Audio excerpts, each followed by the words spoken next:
We welcome you live inside Bobcat Stadium on the beautiful campus of Frostburg State University in Frostburg, Maryland. Day 2 competition of the Mountain East Conference Men's and Women's Outdoor Track and Field Championships, and we are delighted to be bringing you our coverage here with video productions in conjunction with the Mountain East Conference live streaming telecast throughout the evening and tomorrow as well, along with former state championship coach of West Virginia, Jim Mahan. I'm Mark Martin, our great video productions and Mountain East Conference crew. We are delighted to have you with us here. Gorgeous day, Jim Mahan, for track and field here as we get close to the month of May, which is typically championship time for track and field, but a lot on the line for not only these runners to bring home championships in the Mountain East Conference, but also advance on into NCAA Division II postseason competition as well. So we're going to see a lot of outstanding competitors here over the next couple of days. Yeah, and weather-wise, you can't script it any better than this, Mark. Great weather, 81, 82, 83 degrees, no wind whatsoever. Perfect conditions to set some PRs here for some of these, and provisional times to get them into the next level. Well, as we look at our lineup for this evening, and we will begin with the women's 100-meter hurdle trials. It's all trials with the exception of the 3,000-meter steeplechase. That will come up later tonight. That will be our last event here on this day 2. Following the 100-meter hurdle trials for the women, it'll be the men's 100-meter hurdle trials, and then it will be the 400 for both the women and the men, the 100 meters, the 800 meters, the 200 meters, and then again, we wrap it up here on day 2 with the 3,000-meter steeplechase final. So we're underway here with our first trial of the day here in the women's 100-meter hurdles. Hope Gestel, Aubrey Withy, Zoe McDonald, Samantha Cash, Tara Perry, and Jalen McLaren were the competitors here in this opening heat. Mark, Zoe McDonald got a great jump there. She was in lane 4. She got an exceptional jump out of the block and led from the get-go. McDonald out of West Virginia State, Gestel from West Liberty, Aubrey Withy from West Virginia Wesleyan. Then you had Samantha Cash from Wesleyan, Tara Perry of Wheeling University, and Jalen McLaren from Wheeling. And when you talk about McDonald, you know, an interesting part of her success, is the fact a brand new program there at West Virginia State for track and field. All right, it's going to have now our second of 3 preliminaries here in the 100-meter hurdles for the women, and Alicia Coolin of the University of Charleston will be in lane 1. Lauren Delgado de Torres will be in lane 3. Coolin actually in lane 2. Bailey Di Stefano will be in lane 4. Minky Engelbrecht will be in lane 5. Yana Woods will be in lane 6, and Kendall Dominic will be in lane 7. So 5 of these 6 runners, Jim, hail from the University of Charleston. The only exception is Woods out of West Virginia Wesleyan. Yeah, the best one out of that time is Bailey DeStefano, 14:61 in the prelims. So that's her seed time. You'll be looking for her in lane 4 from the University of Charleston to be the favorite to win this heat. However, she will have a little bit of competition in that Minky Engelbrecht from University of Charleston is only a half a second behind her.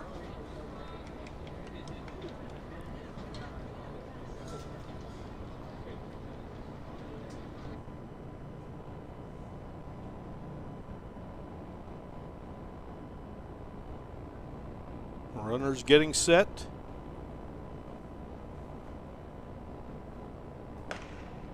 Gun is fired, and a clean start here in our second prelim of the women's 100-meter hurdles. And crossing there, it looks like in lane 5 across the way, victorious would be Minky Engelbrecht. Yeah, she would have been the one that would have been giving Bailey some competition out of lane 4. And she had a really nice clean race, so you'll see that no hurdles hit. Good finish as she finished out the 10th hurdle, and she was able to finish strong. Jim, I thought I was going to be able to keep the jacket on throughout here with the sun shining brightly here inside this beautiful press box here at Bobcat Stadium. And now we have our third and final of the three prelims here in the women's 100-meter hurdles. And Nadaya Abdul Salam of Concord will be in lane 2. Samantha Comer out of Notre Dame, Ohio, in lane 3. And it will be Isha Cisse, Wheeling University, in lane 4. Janae Samaro, Wheeling, will be in lane 5. And Marissa Scott of West Liberty will be in lane 6. Mark, and everybody will be shooting toward Isha Cisse from Wheeling. She's got the best time coming into this event at 14.48. So everybody would be chasing her in terms of that. The next closest time to her is Bailey DeStefano, and Minky won that heat in heat 2 by a couple of strides. Bear in mind, it is trials. Your idea is to make it to the finals. So you have 17 hurdlers here in this event, of which 8 will make it to the finals.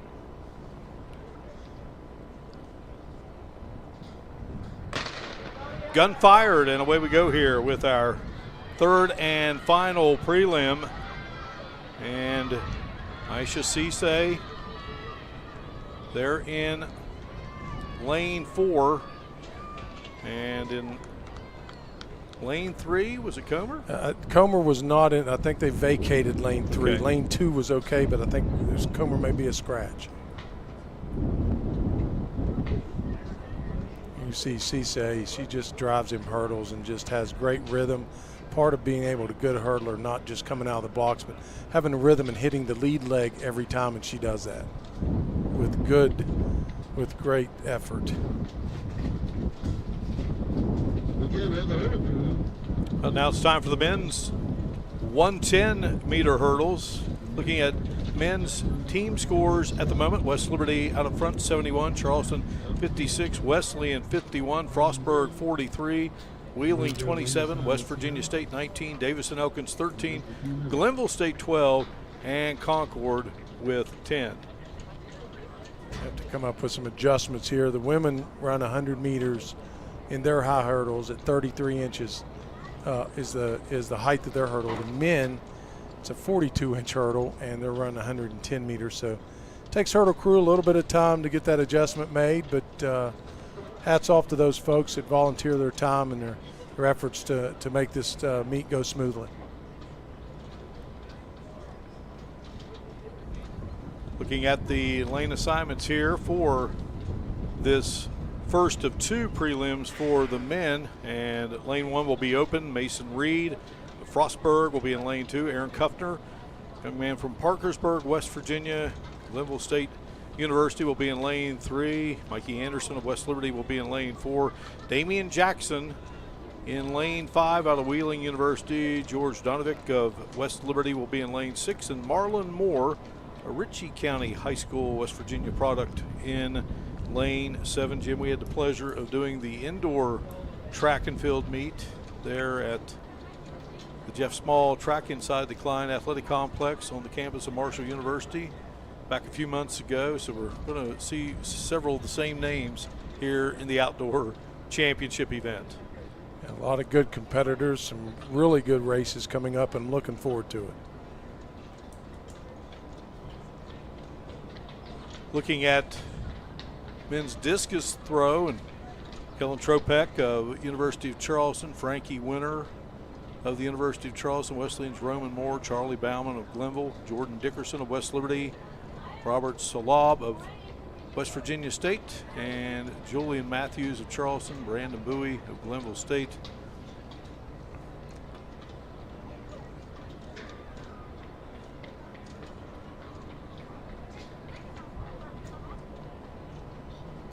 You see going 1 and 2 in a discus, Mark. That kind of adds to those points when you rack up multiple points in an event. 10 points for first, 8 points for second. That's 18 right off the bat there. It goes a long way toward a championship when you can cluster your events and get multiple placement points. So Reed again in lane 2, Aaron Kuffner in lane 3. Mikey Anderson will be in lane 4, Jackson in lane 5, Donovic will be in lane 6, and Marlon Moore will be in lane 7. So 6 competitors here.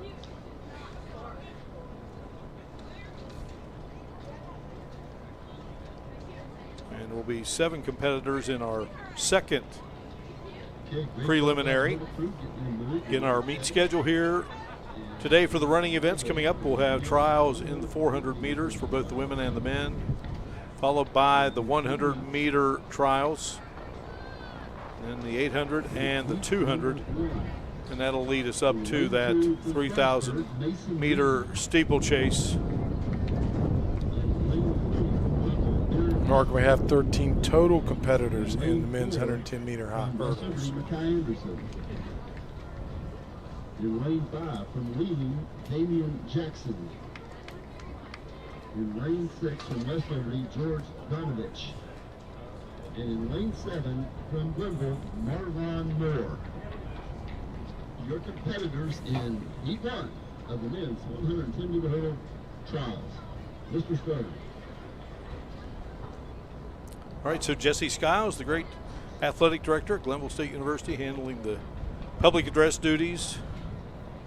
Jesse just recently inducted into West Virginia Wesleyan's Sports Hall of Fame for all the great years he served there as both the women's and men's track and field coaches and cross-country program for all the great. Think of a more deserving person. What a class guy, too. He just he's always around track and field. He loves it. He lives it. He breathes it. So hats off to Jesse for just continuing to promote the sport that he loves so much. Tomorrow's finals will get started at noon. Get everything going with the 4x1 tomorrow, followed by the 1,500 meters, the 100 meter hurdles, and then the 110 hurdles, and then it's the 400, the 100, the 800, the 400 hurdles, the 200 meter dash, the 5,000 meter run, and we'll close it out with the 4x400 meter relays. Bobcat Stadium here at Frostburg, Maryland. Delighted to have all of you with us here. Mountain East Conference Television.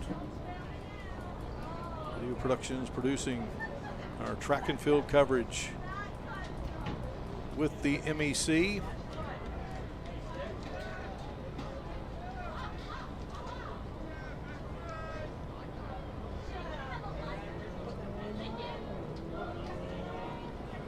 Gun about to be fired here.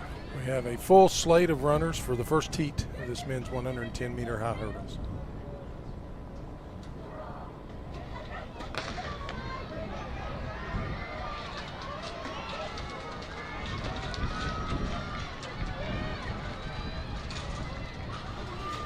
And one runner is down.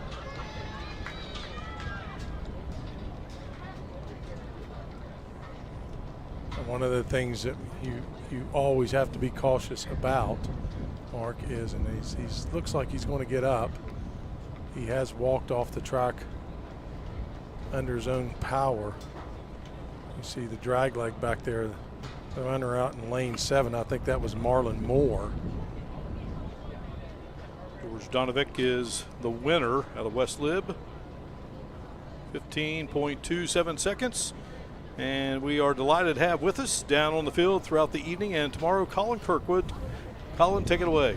Thank you so much, guys, down here trackside. A great weekend here on the campus of Frostburg State University. Why don't you take us what was going through your mind here through that race? Honestly, stay out this day. Tomorrow. But what are you looking forward to the weekend here? I mean, coming out on a great. I don't have this. Football one tomorrow. Hoping to get a good spot in the football one, and then come back for a championship tomorrow. A good spot. Thank you so much. Back up to you guys. All right, thank you, Colin. Mikey Anderson there. He was the winner. So there were 2 West Liberty runners there. Again, now we're on the opposite side of the lane, so. And the sun is not our friend right now in terms of being able to see certain things. It is not. Getting set now for our second of 2 prelims, and in lane 1 going to be Reese Farquhar Harson of West Virginia Wesleyan. Ian Wood out of Davis and Elkins will be in lane 2. Marquise Burks out of Frostburg, running on his home track here, will be in lane 3. Moses Caroma of Wheeling will be in lane 4. Roberto Agrizzi of Charleston will be in lane 5. Marquise Trainer will be in lane 6. He's out of Wesleyan. And Quentin Cooley from Wesleyan will be in lane 7.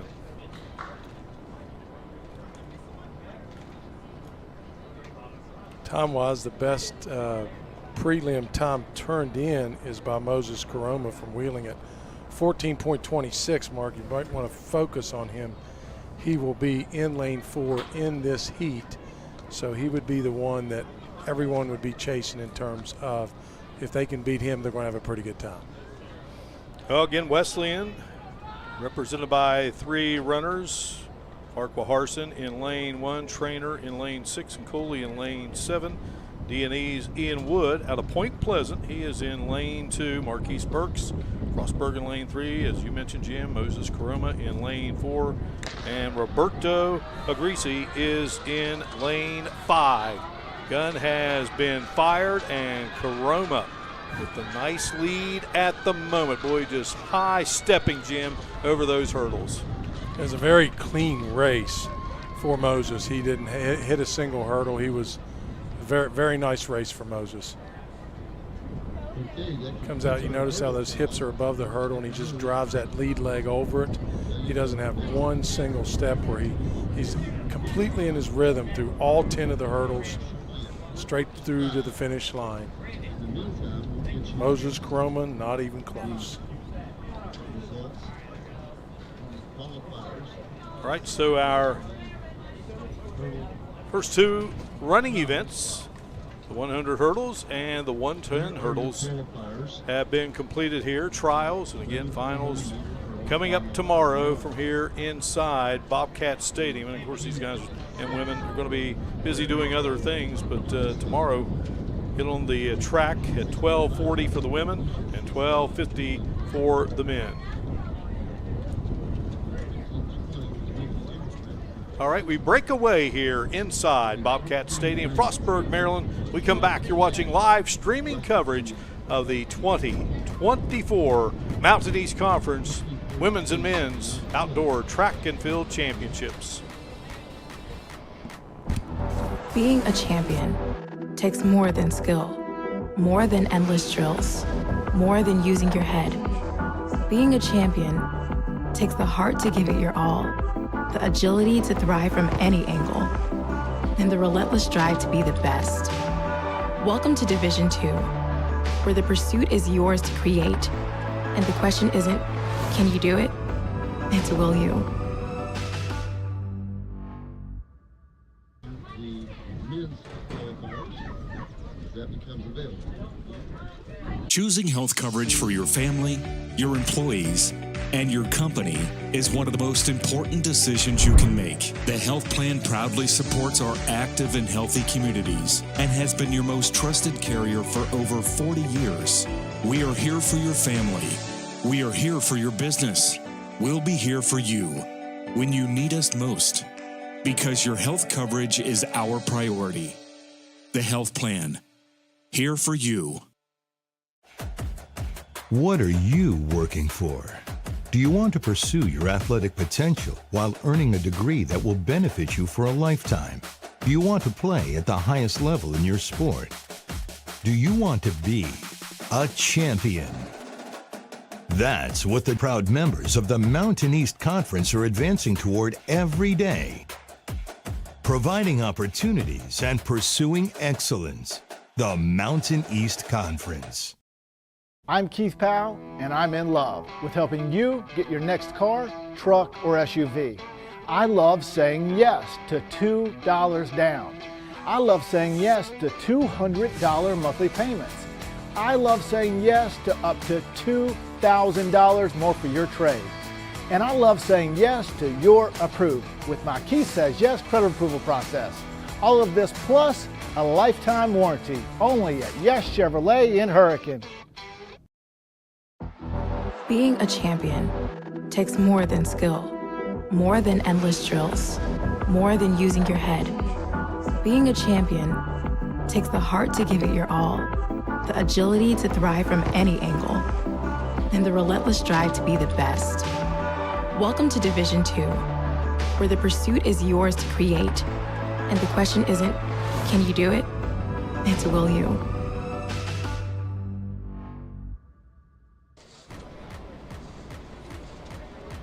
.455 is what time we're getting set to start for the 400 meters women's, and the men will get going at 5:10.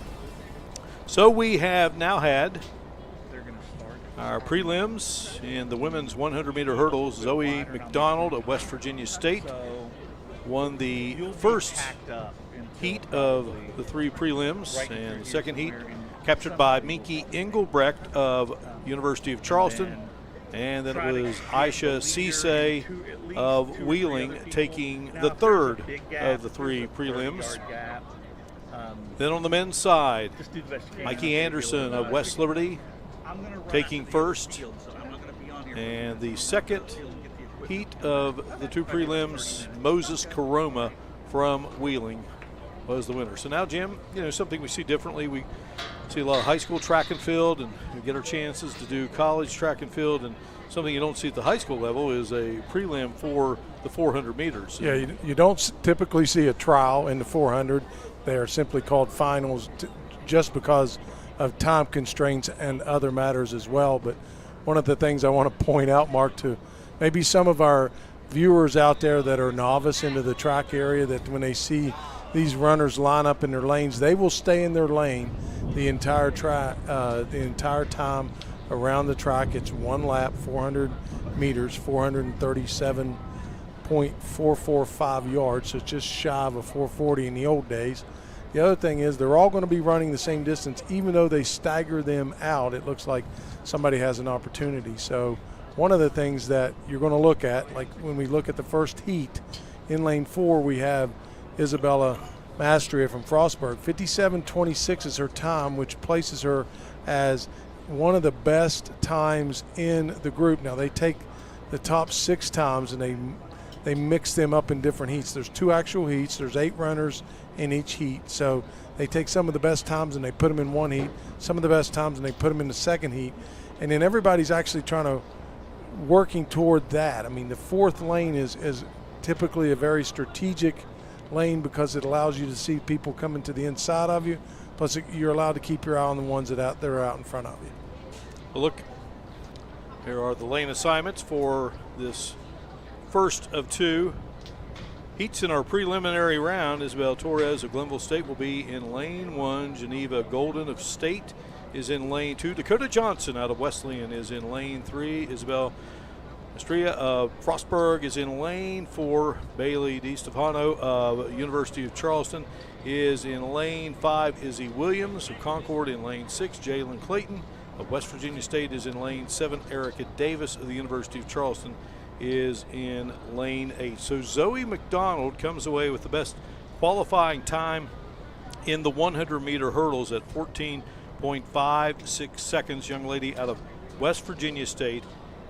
Aisha Cisse of Wheeling was second, 14.65 seconds. Minky Engelbrecht had the 3rd best time from the University of Charleston, 15.20 seconds. Samantha Cash of West Virginia Wesleyan at 14.92 seconds.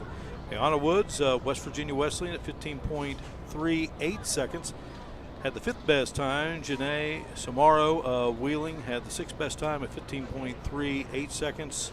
DiStefano of the University of Charleston qualifies 15.43 seconds, 7th best time, and Aubrey Withy of West Virginia Wesleyan rounding out what will be tomorrow's top 8. Yeah, Mark, and if I may, Zoe McDonald, the reason she had such a good time, which is better than the time she's had coming in, was she had, of all the people that ran in that, there were 17 competitors that ran in that 100-meter hurdle for the women's. She had the best start out of the block than any of them. It was just a full explosion out of the block. She had a meter lead 2 meters out of the block. That's how important that start was for her. So that really added to her having a quality prelim time. Now, Frostburg State University again hosting this championship event. And, it's a busy spring for championships in the Mountain East Conference. Commissioner Reed Amos, just a remarkable job what he's done with this league. Been some changes along the way, but the Mountain East Conference just continues to excel in so many ways. And it's hard to believe, you go from all the fall sports into the winter sports, and now here we are with the championships of the spring unfolding. Right here inside beautiful Frostburg, and so much different than it was this time a year ago. Absolutely frigid conditions. It reminded you, Jim, you being an old track and field coach, it would be the type of weather that you would see probably on the opening weekend of track and field season in West Virginia. Very, very cold. That does remind me of a story. We took our group that one year that scored 110 points at the state track meet. We took them up to Bel Air, Ohio. That was the first meet of the year. And me and my co-coach, Brian Canterbury, we were up in the press box, and it was snowing. I was like, this is not really conducive to good running weather for us. We didn't perform great, but it was a great experience for us otherwise. Jim, our men's 110-meter hurdle preliminary top 8 out now. Moses Caroma of Wheeling, 14.66 seconds, had the best time. Mikey Anderson of West Liberty, 14.76. Damian Jackson of Wheeling, 15.03 seconds. Berto Agrisi of the University of Charleston had the 4th best time at 15.31 seconds. Aaron Kuffner of Glenville at 15.35 seconds, 5th best time. Marquise Trainer of West Virginia Wesleyan, 15.68 seconds. Ian Wood from Davis and Elkins at 15.74 seconds. And Frostburg State's Mason Reed at 16.06 seconds.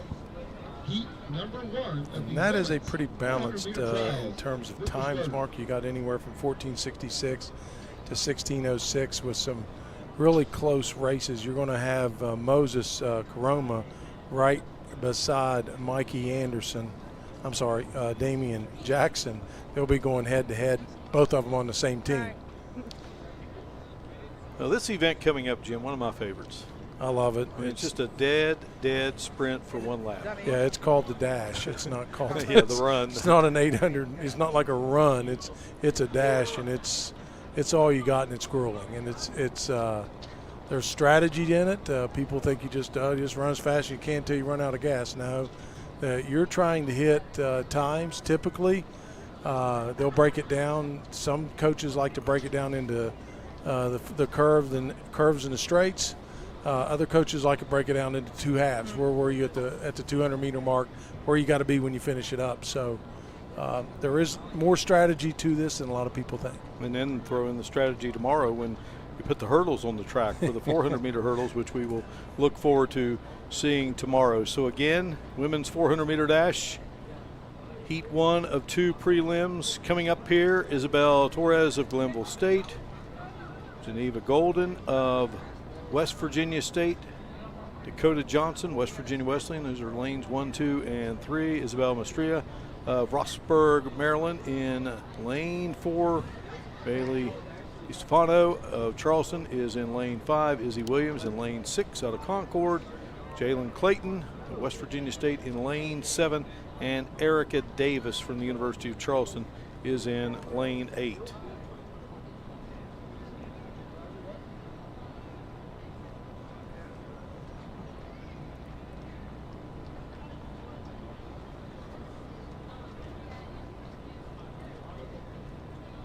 So the runners have been brought back up here.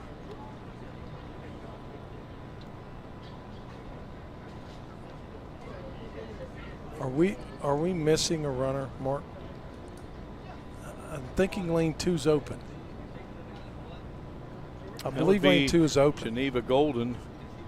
I don't see a competitor in there. I see 7 girls ready to race it.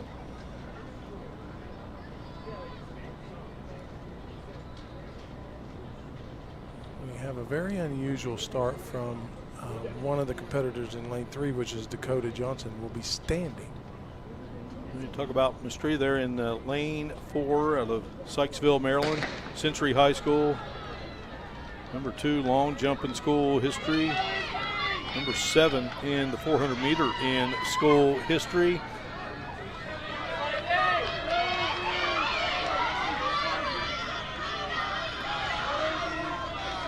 Isabella Mastria has already made up the stagger on Bailey DeStefano in lane 5. 4 and 5 would be the 2 that we'd be focusing on at this point.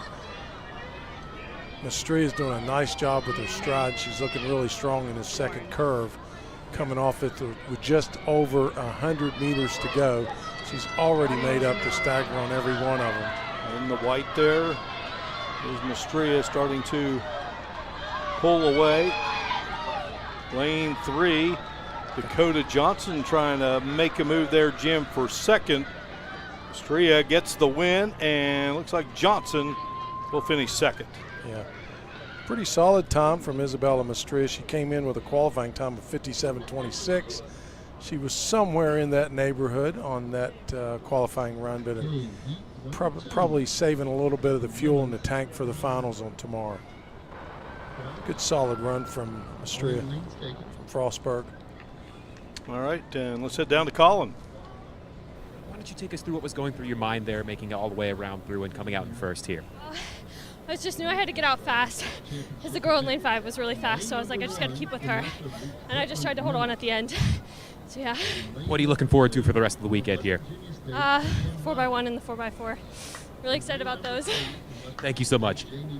Back up to you guys. All right, thank you, Colin. Mark, she was correct. Isabella got out really strong. She did have a good, strong first 100 and got into a really nice rhythm on that backstretch and then just grinded it out in the curve. And she knew she had everybody covered. She'd already passed everybody on the outside and caught the ones on the inside and covered up that stagger. And didn't really have a lot of effort coming down the stretch. I know a lot of people look at it like, oh gosh, she didn't really push herself. It's because she's got another race ahead of her. So here are the lane assignments for the second heat of our women's 400 meter preliminaries. Brooklyn Reynolds of West Liberty in lane 1. Cheyenne Wiley of West Virginia State in lane 2. Jamie Preston of State in lane 3. Jasmine Scott of Frostburg in lane 5, or make that lane 4 in lane 5. Maya Clark of the University of Charleston. Camilla Hoya of the University of Charleston is in lane 6. Lily Williams of Frostburg is in lane 7, and Sage McLaughlin of the University of Charleston coming up in lane 8. The 2 best qualifying times, Mark, were both from Isabella Mastria from Frostburg and Jasmine Scott from Frostburg.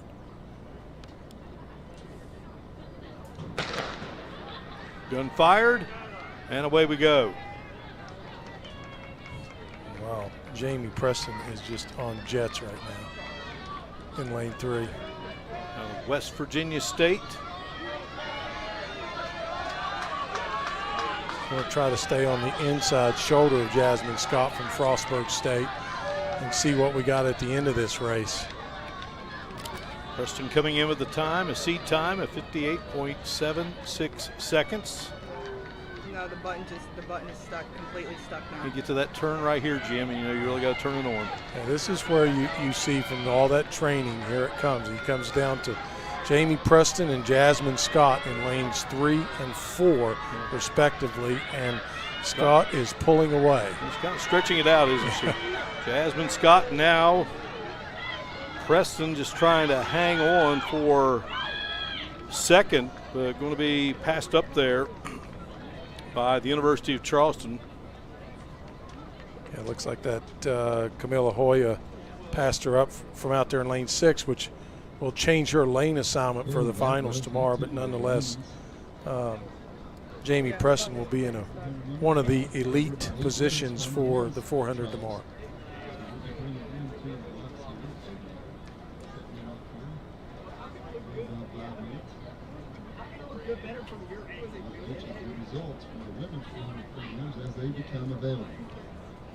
In just a moment, we'll have Colin with our winner, and we head down to Colin Kirkwood. So talk us through that heat here. What was going through your mind? I was actually having a hard time today, I'm not even going to lie. It's a lot of pressure to come in with the top time, But I think I trusted myself, and I trusted my training, and I executed what I need to do today. Thank you so much. Back up to you. Jasmine sorry, Mark, go ahead. Jasmine did look like she was a little bit reserved when she came out of the block through that first curve, and that gave Jamie Preston an opportunity to kind of stay with her, but then she showed her strength in her training as she finished the last 100 meters. So we'll get set for our second heat in our prelims. Justin Dow, I think this is our men's 400 meters, and this will be in lane 1. Justin Dow of Frostburg, Daniel Messi of Frostburg, Michael Garrett of the University of Charleston, lane 3. Jaden Smith of West Virginia State in lane 4. Colin Hunkiel of University of Charleston, lane 5. And that's Bram Durrett of the University of Charleston, lane 6. Joseph Levillo of West Virginia Wesleyan in lane 7. And Miles Symes of West Virginia State in lane 8. Got two guys in this heat, Mark, in lanes 4 and 5, and Jaden Smith and Colin Hunkiel from University of Charleston. Both of those guys have broke into the 48s. So those would be the two that most people would be focusing on in lanes 4 and 5 in this first heat. There's only one other runner that has broken into the 48s out of this. You take, of course, the top 8 runners. There's 16 runners. 8 of them will qualify for the finals tomorrow. Joshua Bohm from Wheeling is 48.73. You have 3 runners that are separated by 5/100ths of a second. That's a pretty tight race. That's going to be very exciting. Bram de Rate of Brussels, Belgium, 8th in the Mountain East Conference in the 400 meters, 4th in the Mountain East Conference 400 hurdles, 2024 indoor all Mountain East Conference first teamer. Colin Hunkiel, Williamstown for the University of Charleston, number 3 in the MEC 400 meters, part of the 4x400 meter team that is ranked number 1 in the Mountain East Conference.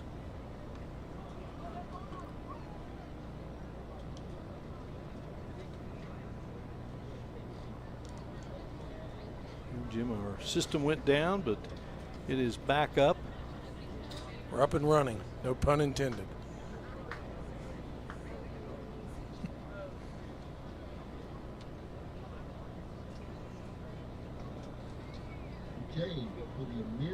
You will very rarely see a runner not be in the blocks in the 400, and we did see that in the prelims in the women's 400 meter dash with Dakota Johnson in lane 3. It's very unusual, but some folks don't like the blocks coming out of the 400, but most people have gotten used to it. Yeah, it's something that's really come on down through the years. I know back when I ran this event, you were standing up and have the blocks. I think if I had the blocks, maybe my times would have been better. Yeah. I think at some point, I think the blocks were actually a couple of blocks. Yeah.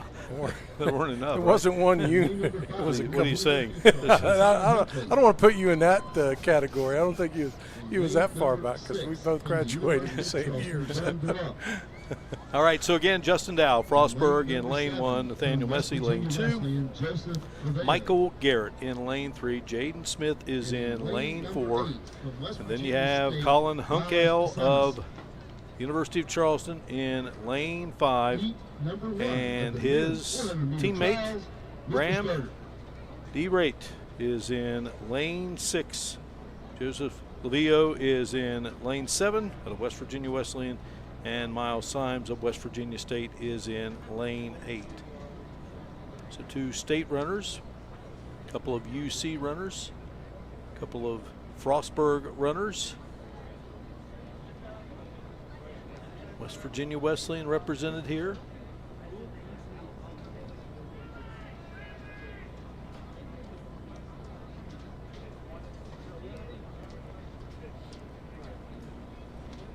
Looks like we have a full slate of runners, but they are not exactly ready. I think they're a little bit ahead of schedule.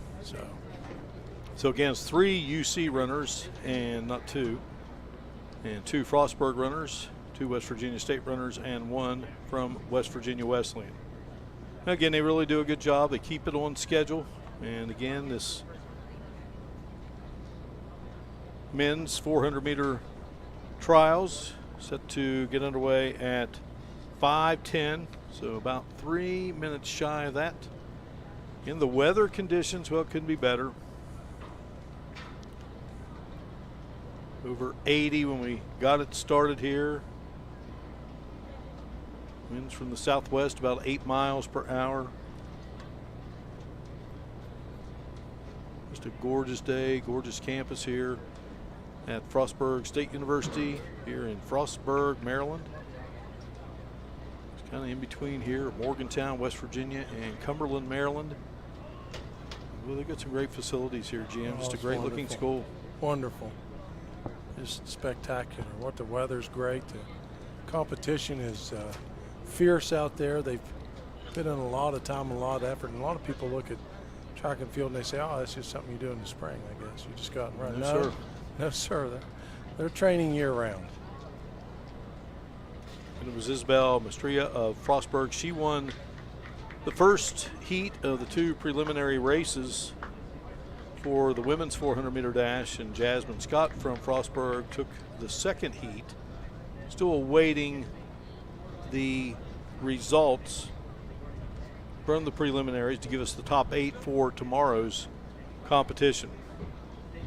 And tomorrow's championships of the 400 meters, the women will get going at 1 o'clock, and then it will be the men at 1:05. Again, later here, following these 2 heat races for the men's 400-meter preliminaries, we're going to have the 100-meter trials for the women and men, followed by the 800 meters, and then the 200 meters, and then our lone final of the day, and that will be the 3,000-meter steeplechase.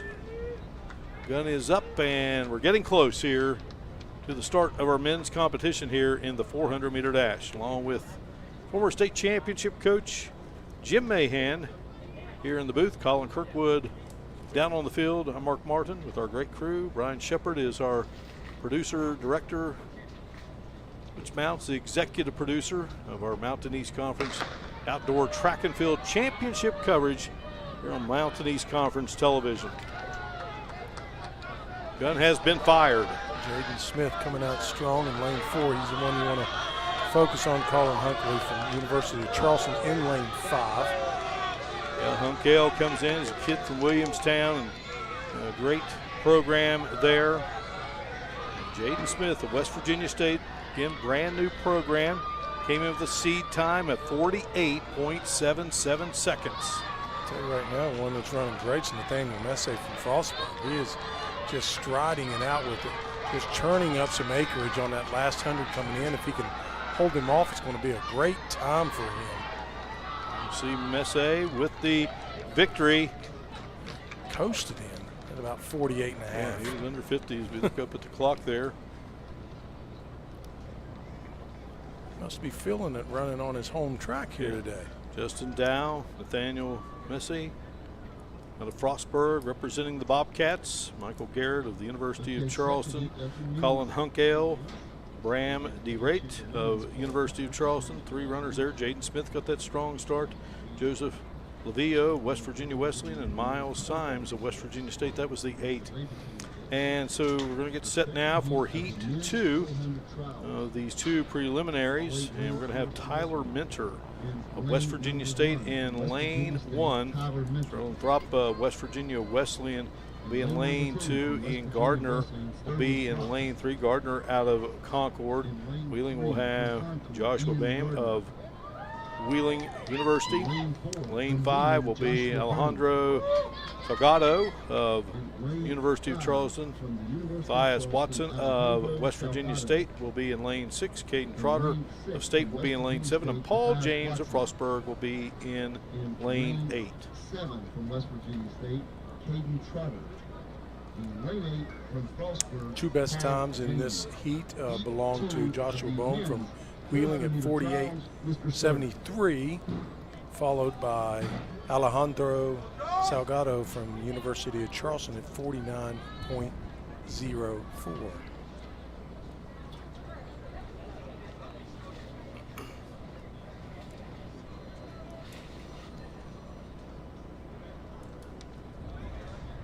So Tyler Minter in lane 1, Sterling Throp in lane 2, Ian Gardner in lane 3, Joshua Bohem in lane 4, Alejandro Salgado in lane 5, Matthias Watson in lane 6, Caden Trotter in lane 7, and Paul James is in lane 8. So West Virginia State represented by 4 runners here, and it looks like Salgado from the University of Charleston is not in the race there in lane 5. So 7 will battle here in the second of the 2 heats here in the men's 400-meter preliminary. And Caden Trotter of West Virginia State at the moment out in front, side by side there with Paul James out of Frostburg.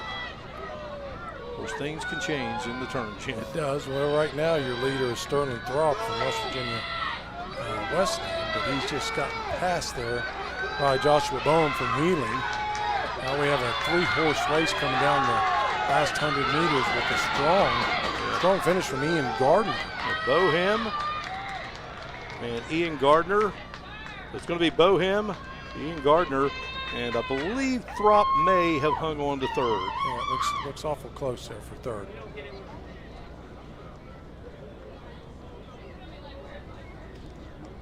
We see Bohem coming in. Looks like Matthias Watson he was able to clipping Throp there, who was coming on strong there. So Bohem out of Wheeling.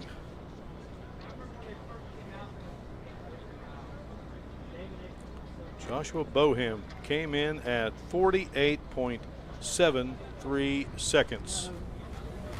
Well, we break away here inside beautiful Bobcat Stadium. You're watching live streaming coverage of the 2024 Mountain East Conference Women's and Men's Track and Field Championships from Frostburg State University. Choosing health coverage for your family, your employees, and your company is one of the most important decisions you can make. The health plan proudly supports our active and healthy communities and has been your most trusted carrier for over 40 years. We are here for your family. We are here for your business. We'll be here for you when you need us most, because your health coverage is our priority. The health plan, here for you.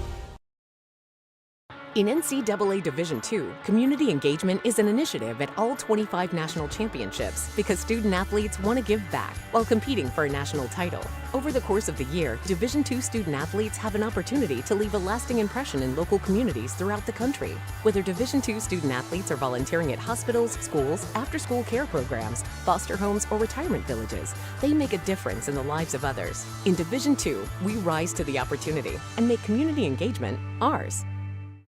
The legacy began in 1973. That was the year NCAA Division II was born. And since the very first day, our division has shaped generations of student athletes with a true sense of academics, athletics, and community. That is 5 decades of graduations, championships, teamwork, and personal development. 50 years of shaping student athletes into world-class leaders. NCAA Division II. Our division, our legacy.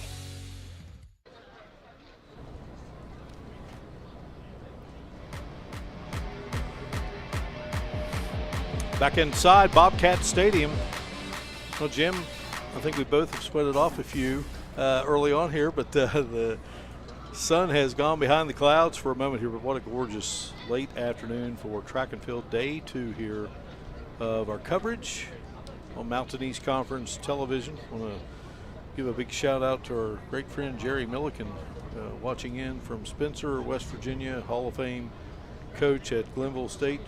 It was Glenville State College, but obviously did wonderful things there, track and field, and certainly an assistant football coach as well, part of that 1973 football team that played for the NAIA National Championship.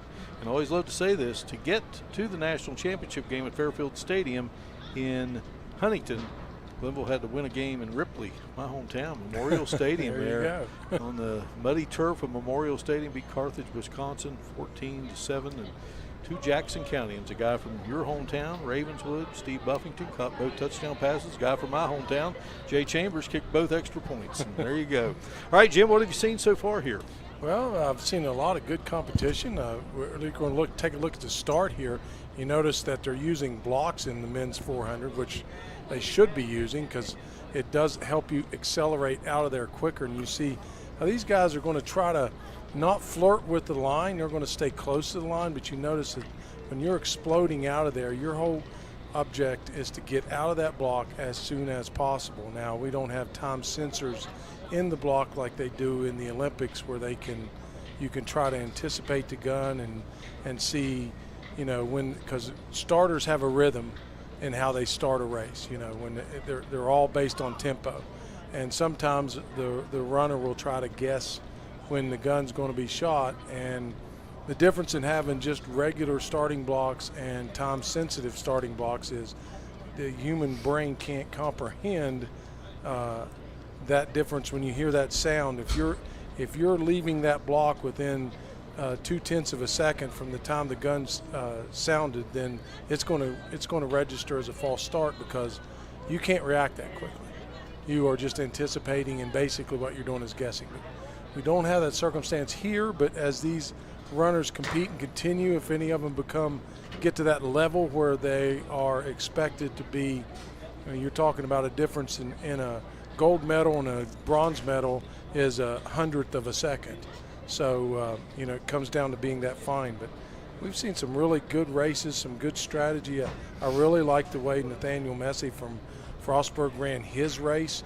He kept Jaden Smith in his crosshairs the whole time and was able to really put some distance between him in that second curve, and I think that was enough to really kind of dishearten Smith a little bit from state. And of course, it's just prelims. We're not talking about finals. We'll do that tomorrow, and we'll just see who comes out on top. Heat 1 of 3 preliminary races here for the women's 100-meter dash. Aisha Cisse of Wheeling will be in lane 2, and Aisha out of Stafford, Virginia, Brook Point High School, Mountain East Conference outdoor 60-meter hurdle champion in 2023, and the outdoor 100 hurdle champ of 2023, and the 2024 60-meter hurdle indoor champ. And a young lady that already had a chance to see here today, Colette Patty of University of Charleston. She will be in lane 3, and boy, just what a wonderful program Jim, the University of Charleston, put together both in women's and men's track and field under Nick Bias. Yeah, very strong. They get dedicated athletes that put a lot of time and effort into their events, and it shows when they put up the team points. One thing I wanted to reiterate to you, Marcus, or talk to you about Aisha Cisse. You talk about what kind of talented athlete that she is. She runs a 12:71. That's her qualifying time in the 100-meter open 100-meter dash. But she runs a 14:48 when you put 10 hurdles in front of her. So sometimes, the athletes, they just have that kind of knack to where the hurdle's really not an obstacle to them. It's just something that they know by rhythm they're going to be jumping. But she is a really fantastic athlete. And she'll be joined here in this race by teammate Kanaya McGowan out of Huber Heights, Ohio, Wayne High School. Candace Morris, state champ, track and field, West Virginia, Capital High School. Boy, what a steal that was for this young West Virginia state program to get that young lady from just up the road there in the state capital city, West Virginia. Kamari Randolph of West Virginia State in the field here, and Abby Stackpole out of West Liberty will round it out. Candace Morris third in the outdoor 100 meters, 2024, 12.2022. First in the outdoor with the 4x100 meter team. And Kamari Randolph, out of West Virginia State, will be in the field along with her teammate, Abby Stackpole from West Liberty, competing here for the Hilltoppers, who have been excellent as well in Mountain East Conference track and field competition. This will actually be a dandy final when we get it all together. There's 4 girls that are basically separated in this 100-meter dash by, if you're talking about distance,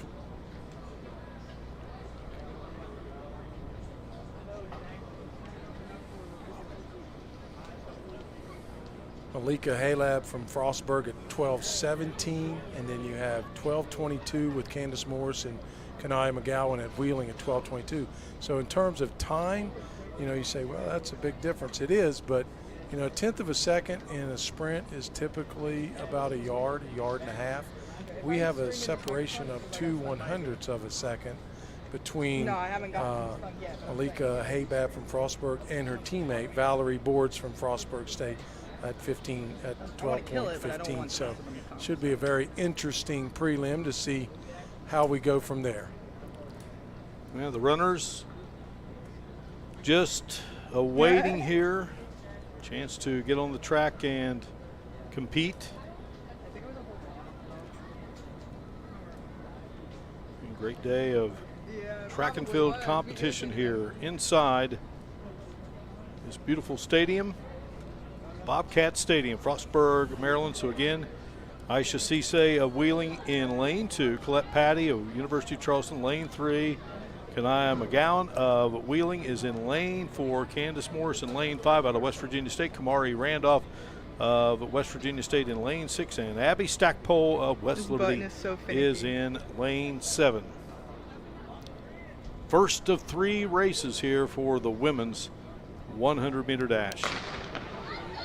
And the gun is fired. Just keeping an eye on lane 5 with Morris, but right beside of here, McGowan. And McGowan out of Wheeling going to get the victory. Yeah, strong finish from her, but Kamari Randolph really strong from West Virginia State as well out in lane 6. Another look here, Jim.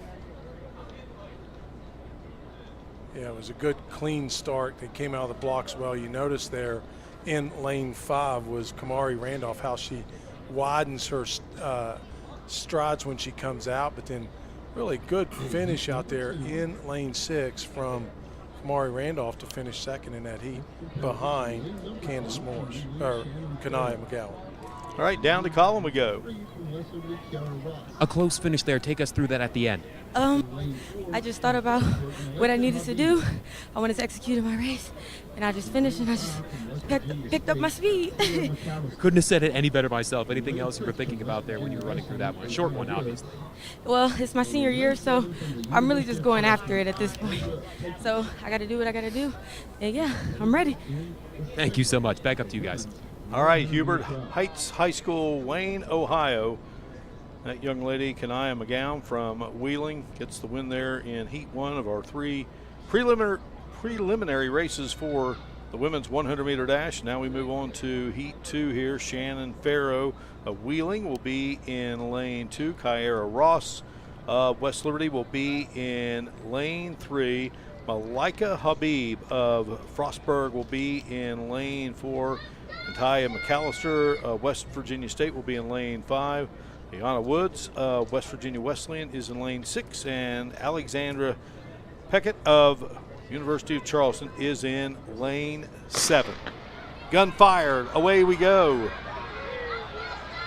Good tight race here, Jim. Like out in front in lane 5, I believe. And Tia McAllister from West Virginia State with the best time. It was a tight race for about 65 meters, and then she used her You see how she gets down through the track there. Good use of her arms, good focus. She's not going back and forth in the lane. She's staying focused, head still. Good arm action all the way through the end. And when you don't have anybody around you, Mark, you can kind of lay up a little bit. That's what she ended up with.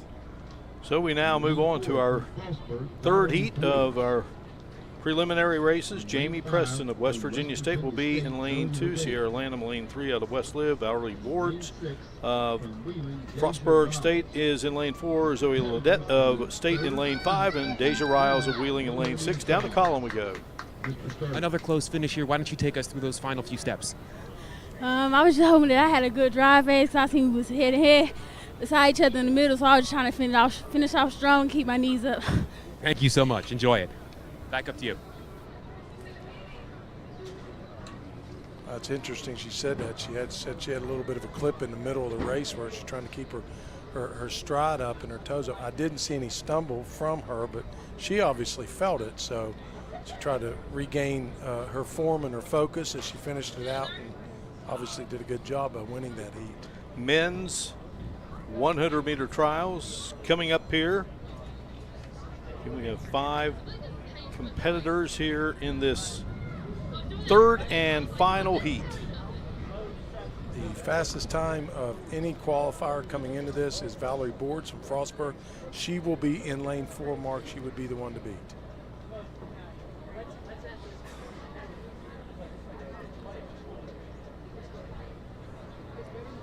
Boards in the white uniform, so off we go here. Boards trying to make the move now, Jim. Is a bit of a slow start, and neck there. Boards with Sierra Lanham from West Liberty. Yeah, that was a really, really tight race at the end. Couldn't tell from our angle. You see it coming down. You got Boards, and you also have Lanham in lane 3. And really, Boards is having to fight to get the lead. And then I'm not sure at the end whether she was able to overtake. That's tight. I'd say that if I had to look at it from the angle we saw, I would go with Lanham winning that race and Boards being a very, very close second. So we got the men's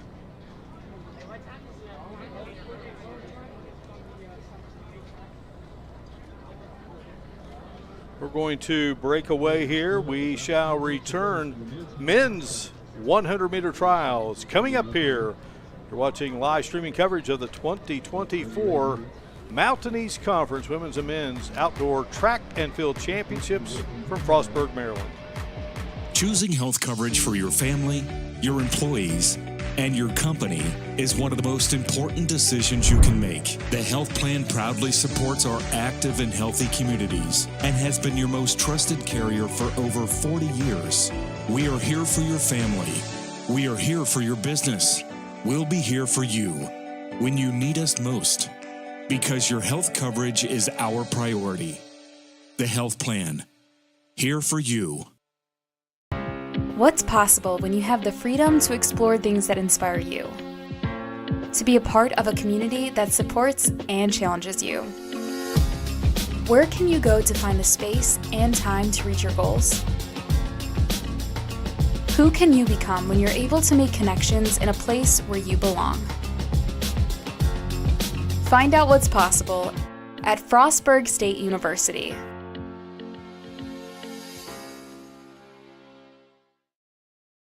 Being a champion takes more than talent, more than the perfect pass, more than using your head. Being a champion takes the spirit to always push harder, the ability to overcome any hurdle, and the fire to be the best. Welcome to Division II, where the pursuit is yours to create. And the question isn't, can you do it? It's, will you? It's about unlocking your potential and discovering your purpose. It's about community and how we can better serve others. It's about learning and doing. It's about the journey and the road getting there. It's about opportunities and the endless possibilities. It's about finding where you belong, and it is here at Concord University. It's about you, and it starts with you.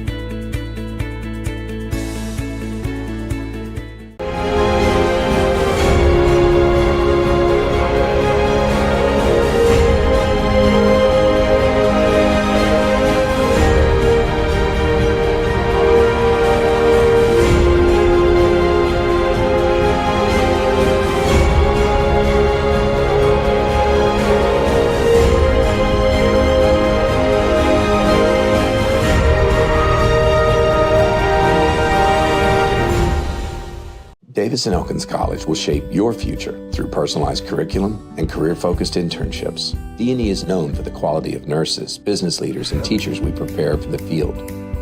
We're leading the way with pre-professional programs developing the next generation of physical therapists, veterinarians, doctors, and lawyers. Our location makes programs in resource management and outdoor recreation a natural fit, and our roots run deep in theater and film and visual arts. With distinction and excellence, we provide an affordable education designed just for you. We await the start of our first heat of our men's 100-meter dash preliminaries here inside Bobcat Stadium, Frostburg State University in Frostburg, Maryland. And it was Valerie Boards and Sierra Lanham battling it out there in the third heat of the preliminaries. Valerie Boards out of Frederick, Maryland, Walkersville High School team captain. She's a Mountain East Conference indoor champ in the 200 meters, runner-up in the 60 meters, member of the indoor 4x400 meter championship team, and a member of the Mountain East Conference Outdoor 2023 4x1 runner-up team. Here's another look, Jim. And we got Boards and Lanham. We got Lanham out in lane 3. Boards is in lane 4. Yeah, it was a great start by both of them. What you see is a good stride length there from Lanham, and then Boards at the I really looks to me like when you're looking at torsos, you're looking at torsos, I think I'm going to go with Lanham in lane 3. Just edging Boards out for that prelim in the 100-meter women's 100-meter dash. Lanham went to University High School, Morgantown, West Virginia, currently ranking 2nd in the Mountain East Conference in the long jump, 8th in the 100-meter dash, 10th in the 200-meter. At the 2024 Mountain East Conference Indoor Track and Field Championship, she finished 2nd in the long jump. At the 2023 MEC Outdoor meet here a year ago, she won the long jump and was a member of the 3rd place 4x1 team at the 2023 MEC Indoor Track and Field Championships, finishing 2nd in the long jump. So the first heat of the 3 preliminaries of the women's 100-meter dash, Nia McGowan Wheeling was the winner, and then it was Taya McAllister of West Virginia State. Still trying to see who it was in that third heat, either Sierra Lanham from West Liberty or Valerie Boards from Frostburg. Here are the lane assignments for the men's 100-meter prelim. We got representation from West Virginia State, Caden Trotter, Thaddeus Alston of the University of Charleston, Yvonne Turner, Royale Salmon, Nami Bryant, Robert Agreasy, and Curtis McCrae. So State with 3 competitors, UC with 2, Wesleyan with 1. And that's coming up here. Again, start time for this at 5:40. The best seed time mark is turned in this heat from Kevon Turner from Frostburg State at 10.66, which places him just behind Gerard Hurst from Concord, who came in with the best prelim time at 10.61. Taiwo Babawawel Throp of West Virginia Wesleyan, young man from Nigeria, to Buchanan Upshur High School. Third lane, 10.81 seconds. So Trotter, Alston, Bobawell Throp, Vaughn Turner, Royal Salmon, Nami Bryant, Roberto Agrizi, and Curtis McCrae. And we will be followed here by the women's 800-meter trials, and then the men's 800, then 200-meter trials, and then we were down to our final of the 3,000-meter steeplechase. Of course, after that 800 meters, we'll have the 400 hurdle trials. Probably the most grueling event in running. The fact that you have to run a sprint around the track, and then they got these hurdles you got to jump on as you're going around them. It's a very grueling race. That one requires a great deal of discipline and an incredible amount of stamina, strength, and dedication to your sport, or to your event for sure. A lot of people want to run 400-meter hurdles. I know one guy did. Edmund Moses. Yeah, he did pretty good at it. You think he could run any faster if he didn't have the hurdles? And I think they ran him one time and he ran slower. In lane 5 from West Virginia Wrestling, Pretty Royal Salmon. crazy. In lane 6 from West Virginia State, Konami Bryant. Again, Championship Central on the MountainEastConference.org network. And in lane 8 from West Virginia State, Curtis McCrae. Keep up with all the happenings, and we certainly love having you here on Mountain East Conference Television in conjunction with Video Productions.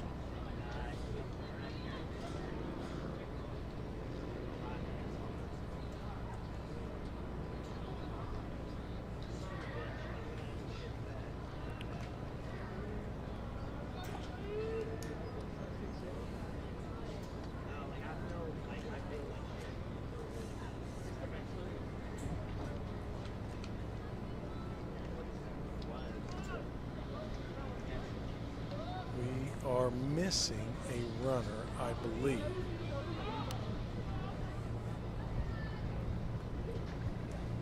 Don't have anybody in lane 8. That would be Curtis McCrae from West Virginia State.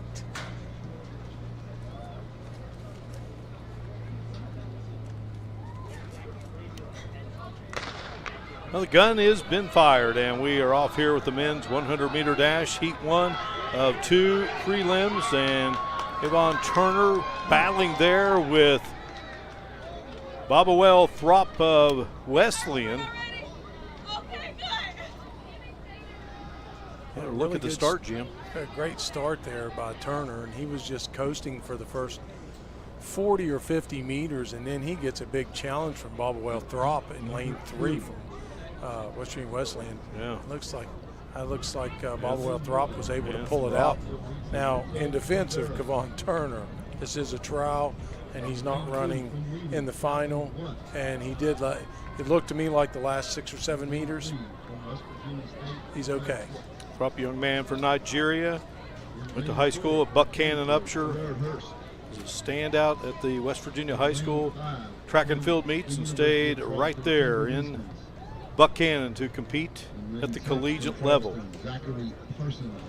All right, we are down to the winner and column. A few steps there, is a close one.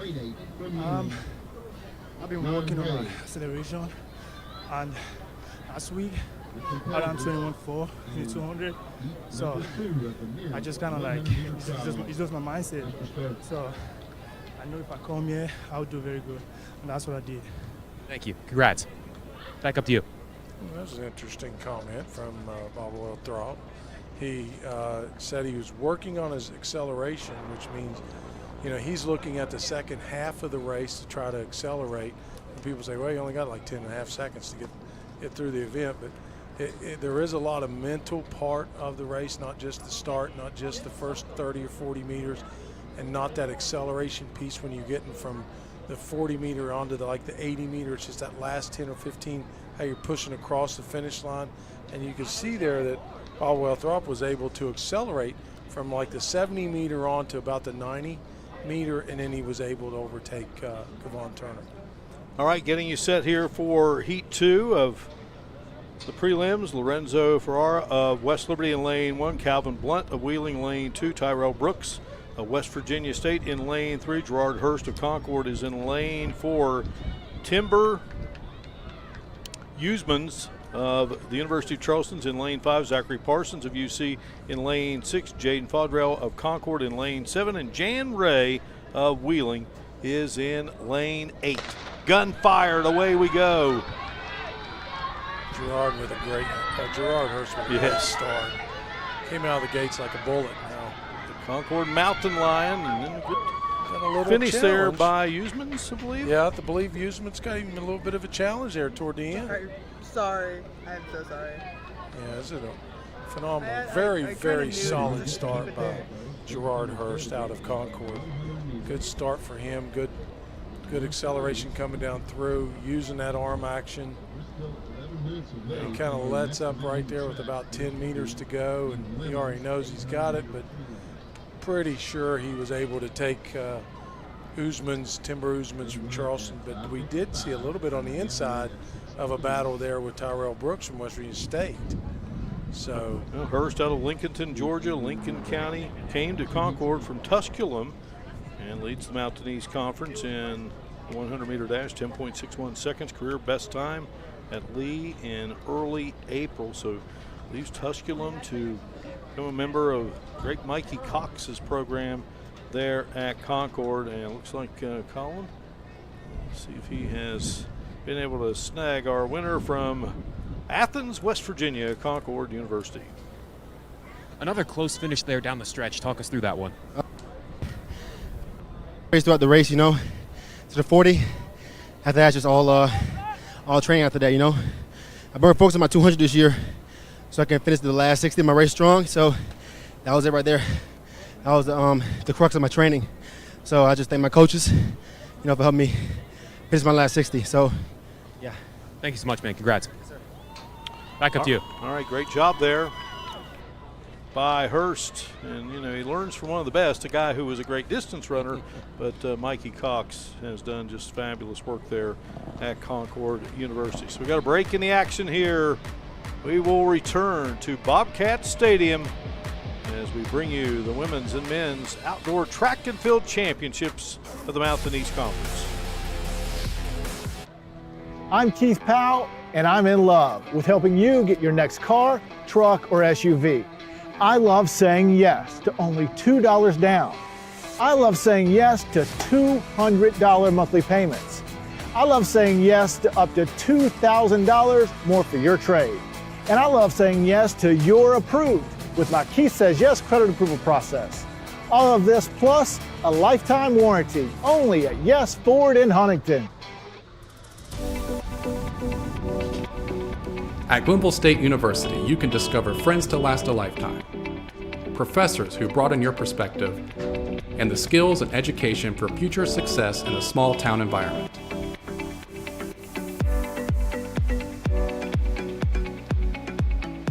At Glenville State University, you can become a pioneer.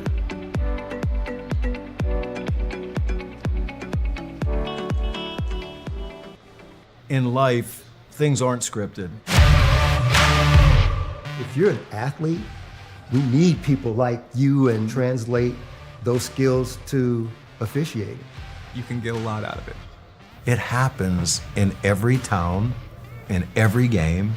We never have a perfect game, but the rewards always outweigh the negativities.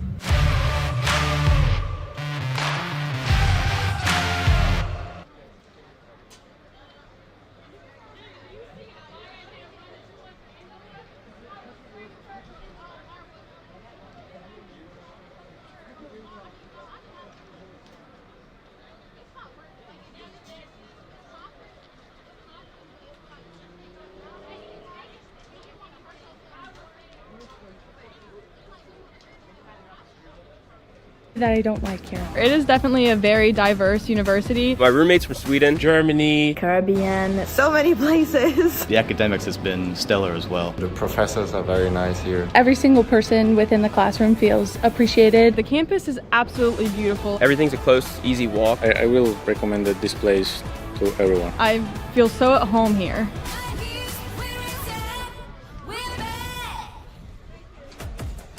What are you working for?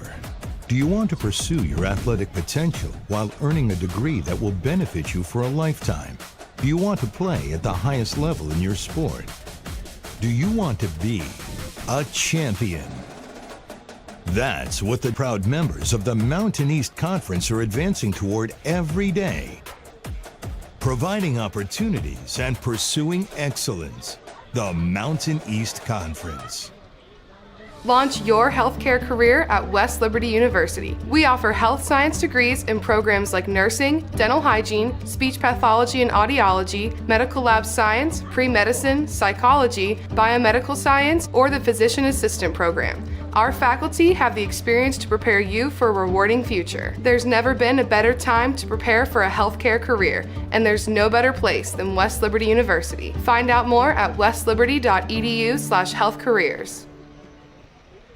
Choosing health coverage for your family, your employees, and your company is one of the most important decisions you can make. The health plan proudly supports our active and healthy communities and has been your most trusted carrier for over 40 years. We are here for your family. We are here for your business. We'll be here for you when you need us most, because your health coverage is our priority. The health plan, here for you. What are you working for? Do you want to pursue your athletic potential while earning a degree that will benefit you for a lifetime? Do you want to play at the highest level in your sport? Do you want to be a champion?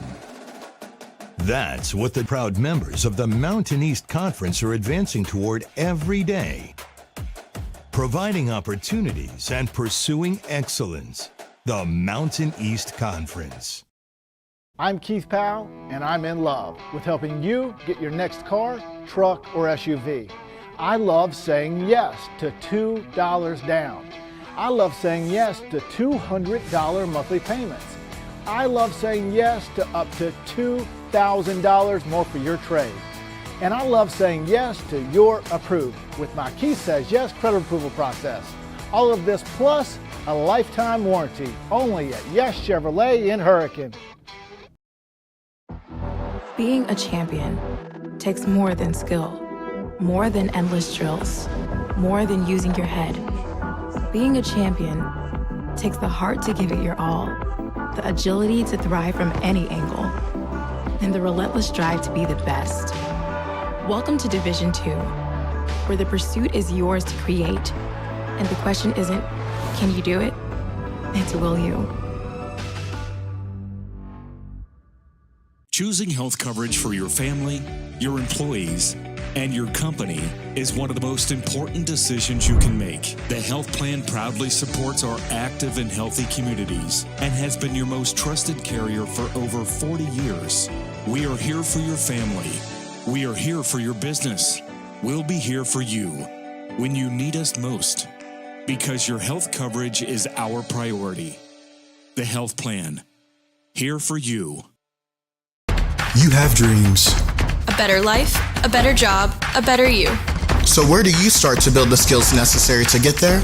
At West Virginia State, you are not just a number, you are who you choose to be. You receive personal attention from award-winning faculty. You study in nationally recognized programs. You learn the skills that will get you the job you know you can have. No matter where you want to go or what you want to do, it starts at State. The legacy began in 1973. That was the year NCAA Division II was born. And since the very first day, our division has shaped generations of student athletes with a true sense of academics, athletics, and community. That is 5 decades of graduations, championships, teamwork, and personal development. 50 years of shaping student athletes into world-class leaders. NCAA Division II. Our division, our legacy.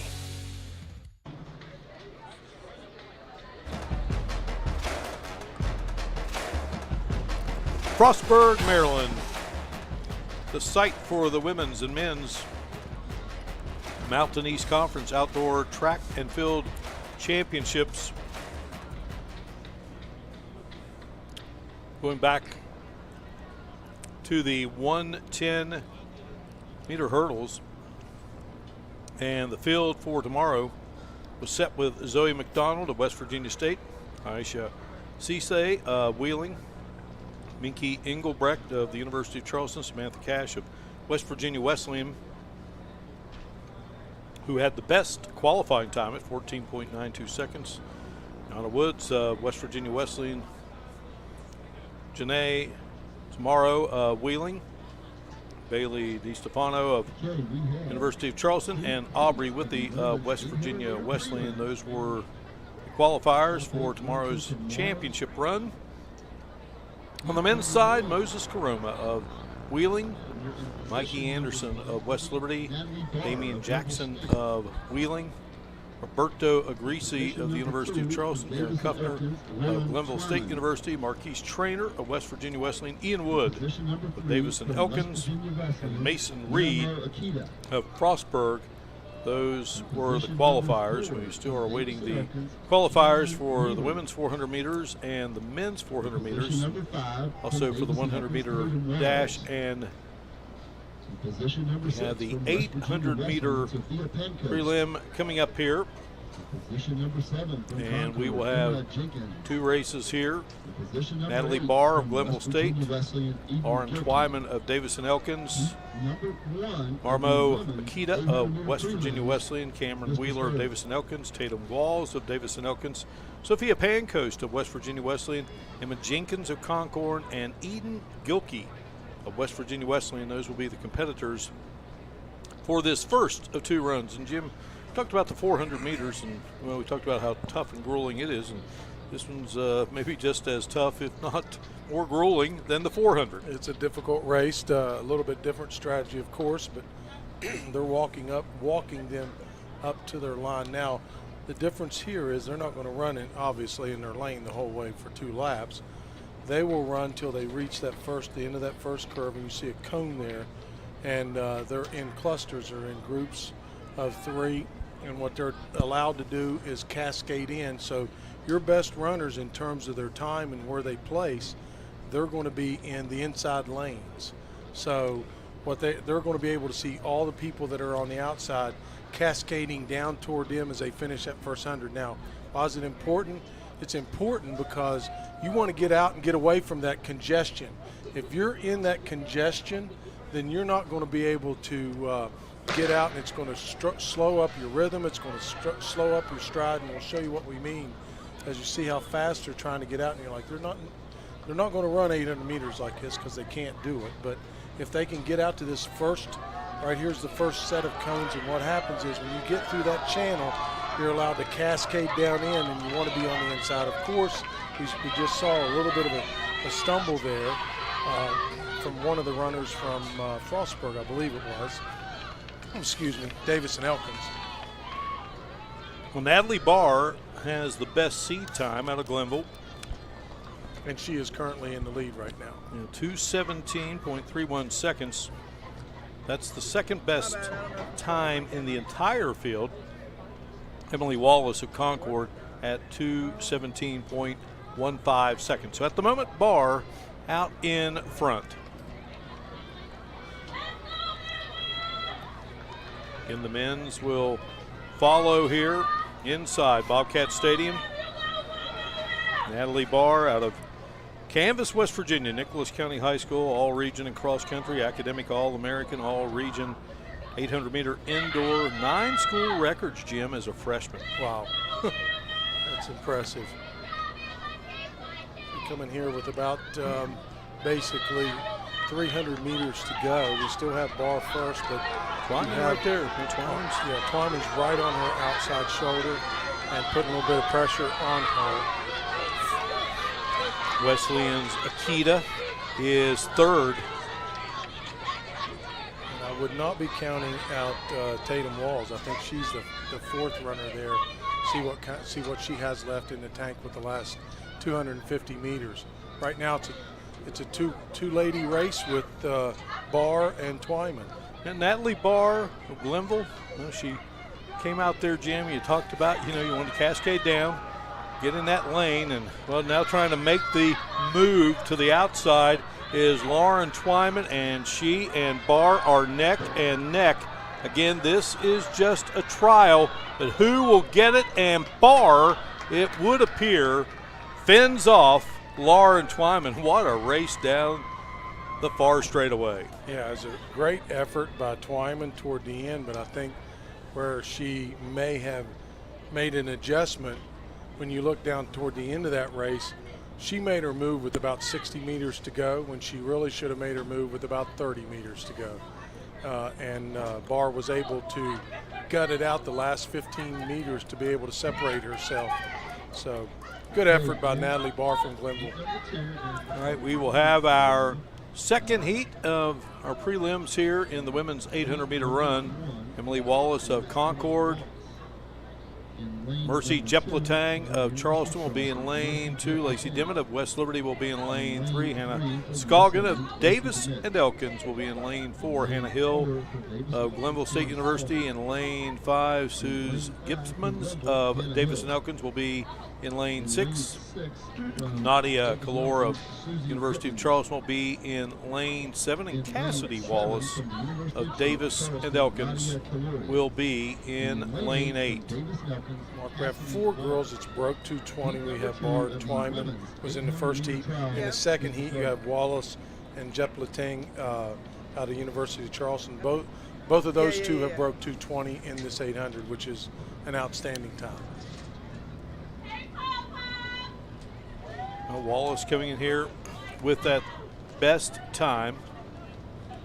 So the cone? Yeah, we're looking at that. You see that brake line there right at when you come out of the break, and this group is coming around that first curve, and what you're going to see, he's trying to get the cones out. As you can see the guy right there trying to get the cones out, and they come around that first curve and they see this. That's called the brake line, and that's where they're able to shower their way down toward the inside of the lane, and right there we got a big crash.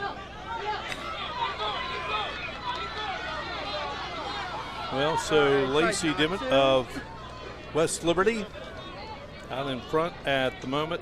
Hannah Hill of Glenville in second, and these 8 runners bunched pretty well. Sun coming back out here at Bobcat Stadium. Again, Emily Wallace coming in with the best overall time. She's a transfer from Wingate and leads the Mountain East Conference in the 800-meter, ranked second in both the 1,500-meter and the 5K, school record holder in the 5K. It's 17:35.64. The 1 lap just about in here in this second race in the women's 800-meter run to get us to the field tomorrow. Natalie Barr of Glenville winning that first race.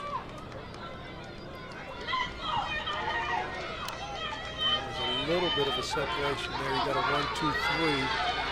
In this race, you have Emily Wallace. And Mercy Jepletang is in 2. Have we not mentioned her name a lot since we've been doing track and field for years? Jepletang is first. Wallace is second.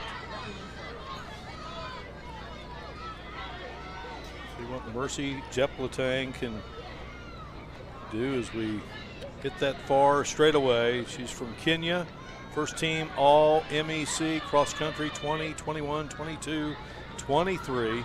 Freshman of the year in cross country gym and track and field, and indoor all Mountain East Conference first teamer in the distance medley. And Mercy Jepletang going to win it here. And they battle now for second, and it appears that Lacey Dimmitt of West Liberty going to hold off Emily Wallace for that second place spot. It's a very good run from Jepletang, and just very smooth and smart, and didn't overexert herself any more than she needed to. Jepletang coming in 2:19.69 seconds, so she had the 4th best time overall in the seed process. Mercy Jepletang going to move on to tomorrow's finals, and we are Gearing up now for our first of two men's 800-meter run.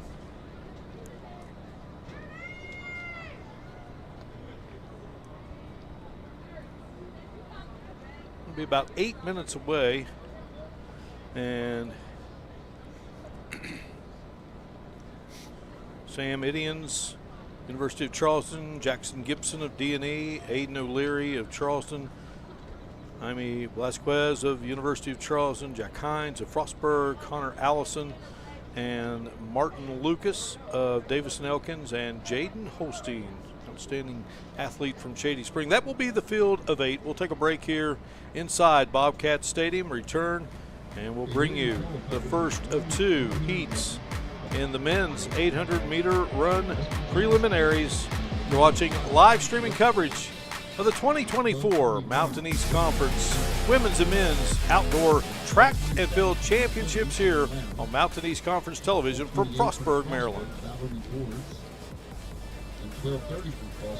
Choosing health coverage for your family, your employees, and your company is one of the most important decisions you can make. The health plan proudly supports our active and healthy communities and has been your most trusted carrier for over 40 years. We are here for your family. We are here for your business. We'll be here for you when you need us most, because your health coverage is our priority. The health plan, here for you.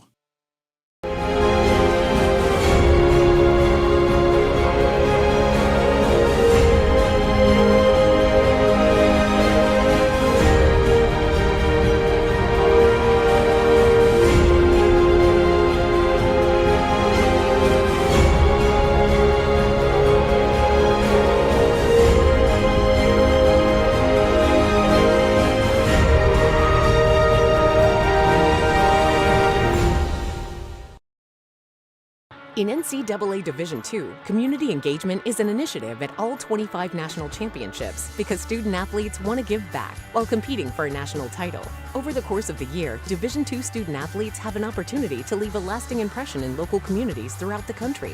Whether Division II student athletes are volunteering at hospitals, schools, after-school care programs, foster homes, or retirement villages, they make a difference in the lives of others. In Division II, we rise to the opportunity and make community engagement ours. The legacy began in 1973. That was the year NCAA Division II was born. And since the very first day, our division has shaped generations of student athletes with a true sense of academics, athletics, and community. That is 5 decades of graduations, championships, teamwork, and personal development. 50 years of shaping student athletes into world-class leaders. NCAA Division II. Our division, our legacy. In 7th place from Frostburg, jumping 365, Ryan Slaw. And time for 5th, the Frostburg athlete here, Gordon Gaffney. Back inside here at Bobcat Stadium on the campus of Frostburg State University, Frostburg, Maryland. Championship High School coach Jim Mahan, Colin Kirkwood down on the field. Our producer director, Ryan Shepard, Butch Bounce, our executive producer, and Mark Martin. We are delighted to have you with us as we bring you live streaming coverage here on Mountain East Conference Television, being produced by Video Productions. And we are getting set for the men's 800 meters. We have the current weather conditions at 84 degrees, nice and balmy here at 6 o'clock in the evening. Winds out of the southwest, 5 miles per hour. They got a lightning strike 29 miles away, so I don't see anything on the horizon, but hopefully that'll circle completely away from us. Yeah, let's hope that we can avoid that. A nice smooth evening action going on here at Bobcat Stadium, right on time. Zoe McDonald of West Virginia State, she captured the first heat of 3 races in the women's 100-meter hurdles. The second race won by Miki Engelbrecht of University of Charleston, and Aisha Cisse of Wheeling took heat 3.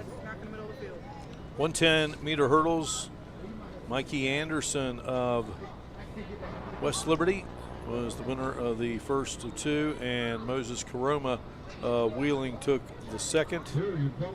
The women's 400-meter dash, and it was Isabel Estrella of Frostburg. She took first, and it was Jasmine Scott of Frostburg winning the second.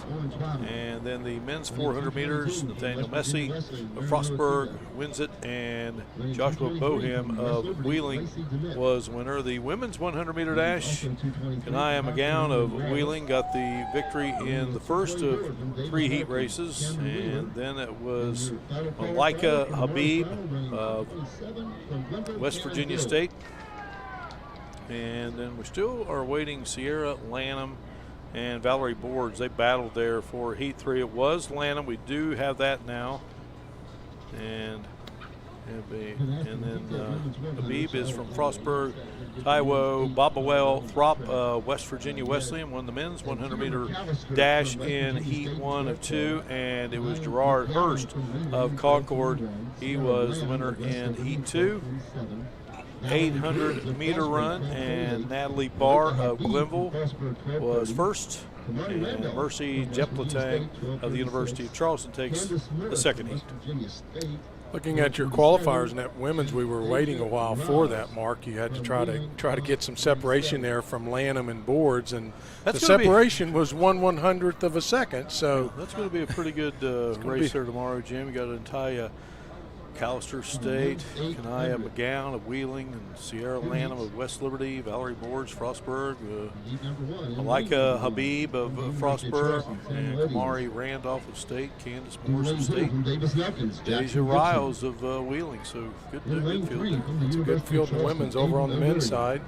Of course, our best qualifying time, which was tied with Bobawell Throp and Gerard Hurst, both had qualifying times at 10.63. Yeah, I mean, the Timber Huseman there, the Husemans of University of Charleston, Vaughn Turner, Frostburg, Calvin Blunt of Wheeling, Lorenzo Ferrara of West Liberty, and Zachary Parsons of the University of Charleston, and Tommy Bryant of West Virginia State. So we look forward to that battle tomorrow. I believe they have now gotten the women's 800-meter final 8 up, and Natalie Barr, she turned in that best time. Mercy Jepletang, 2:22.25 seconds. Lauren Twyman of D&E, Marmo Akita of Wesleyan, Lacey Dimmitt of West Liberty, Emily Wallace of Concord, Cameron Wheeler of Davison Elkins, and Glenville's Hannah Hill. The Glenville runners will be competing there tomorrow. So we got the gun up, Jim, and set to go here for our first of 2 races on the men's side. Again, Samuel Idians of the University of Charleston. He's out of New Zealand. Jackson Gibson of Davison Elkins. Aiden O'Leary from Charleston. Jaime Blasquez of Charleston. Jack Hines of Frostburg. Davison Elkins has 2 runners, Connor Allison, Martin Lucas, and Jaden Holstein from Concord. The men were just a little bit more conservative about the brake line. They didn't want to be all showering down toward the first lane as quickly as the girls do. They like to stay out in lanes 3 and 4 for just a little bit longer. Generally speaking, their stride length is longer than the women's, so that gives them that opportunity to stay out there a little bit longer. A little battle here at the moment, and Jackson Gibson there for a brief moment for Davison Elkins. Looking forward to seeing what Jaden Holstein will do here, Jim, out of Concord. Saw that young man at Shady Spring High School, so University of Charleston's out in front. That is Samuel Idians. And Holstein, when we talked about him, Jim, is going to try to make the move from the outside, get that long stride. I mean, he is sprinting at the moment. Yeah, he's got about 250 meters to go, and he's made his move, and now here comes Idians wanting to stretch it out a little bit. Yeah, Idians with 1:51.11 seconds. That's his second fastest time, and now Idians really turning it on.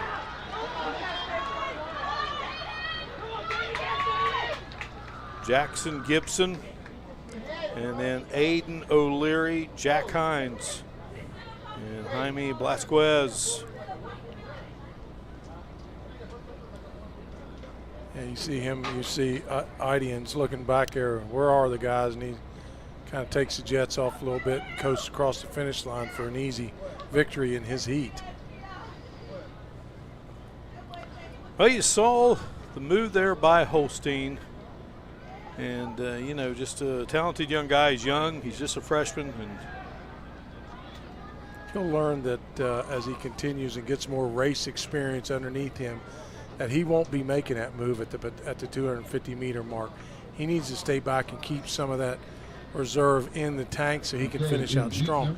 His best move was there at the last curve of that 800 last turn, and then he just kind of ran out of the gas with the last 70, 75 meters to go.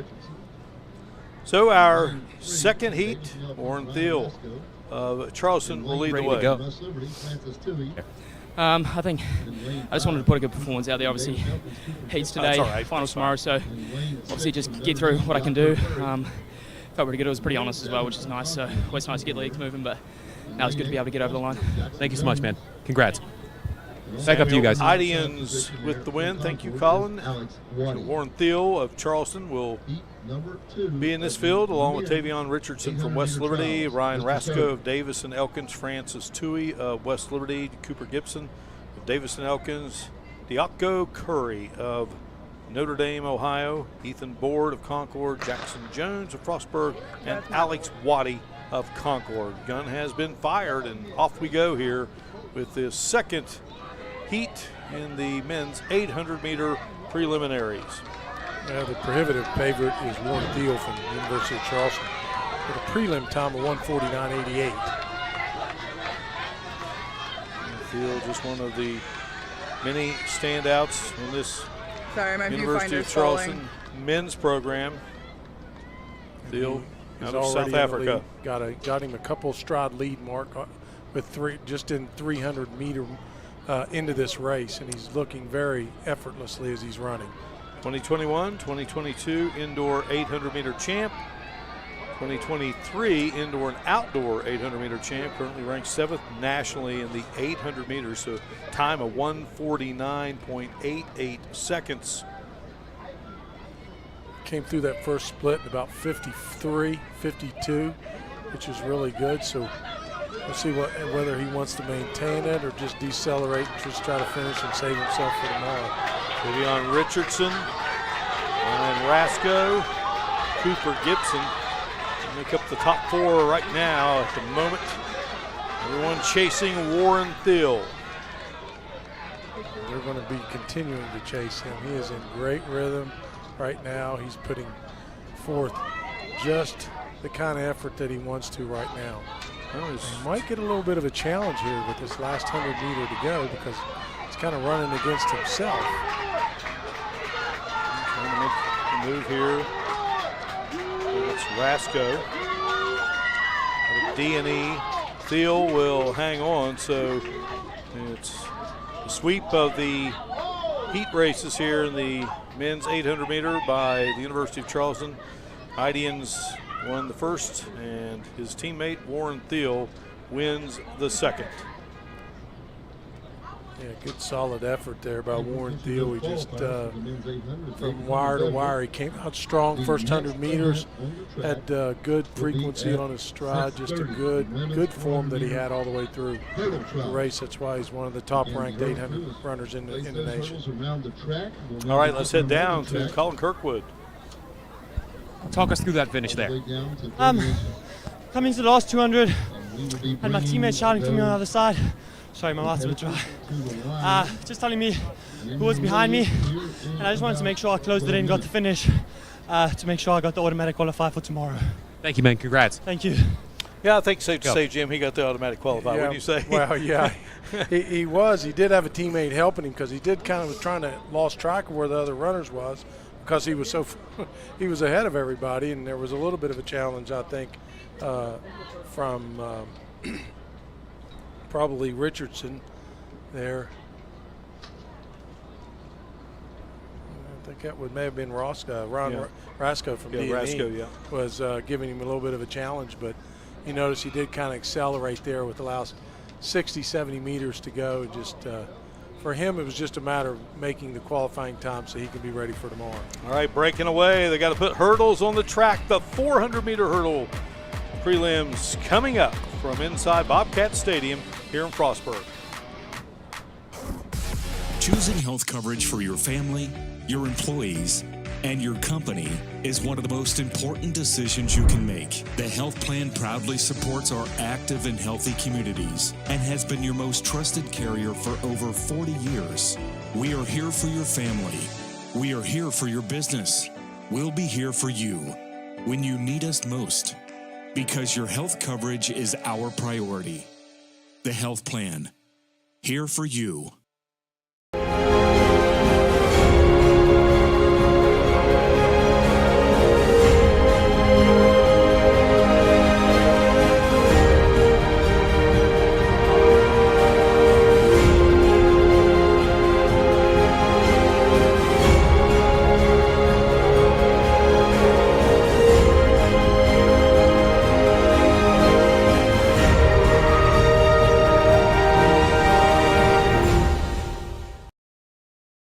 In NCAA Division II, community engagement is an initiative at all 25 national championships because student athletes want to give back while competing for a national title.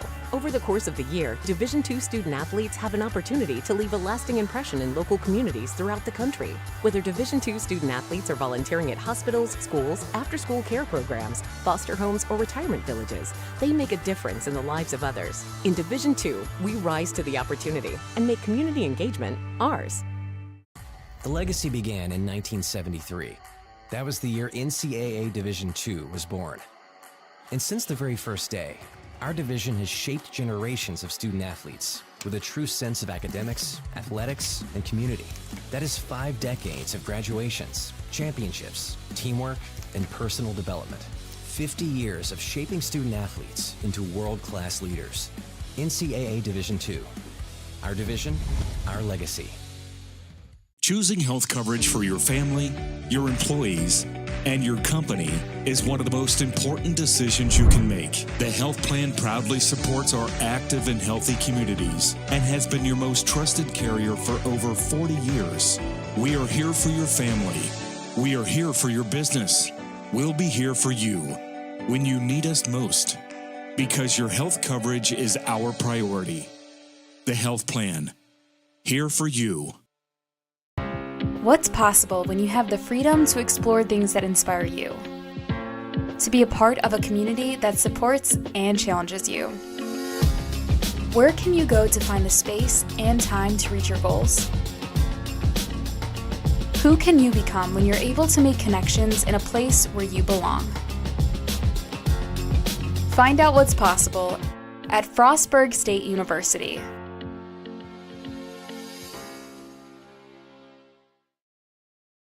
Being a champion takes more than talent, more than the perfect pass, more than using your head. Being a champion takes the spirit to always push harder, the ability to overcome any hurdle, and the fire to be the best.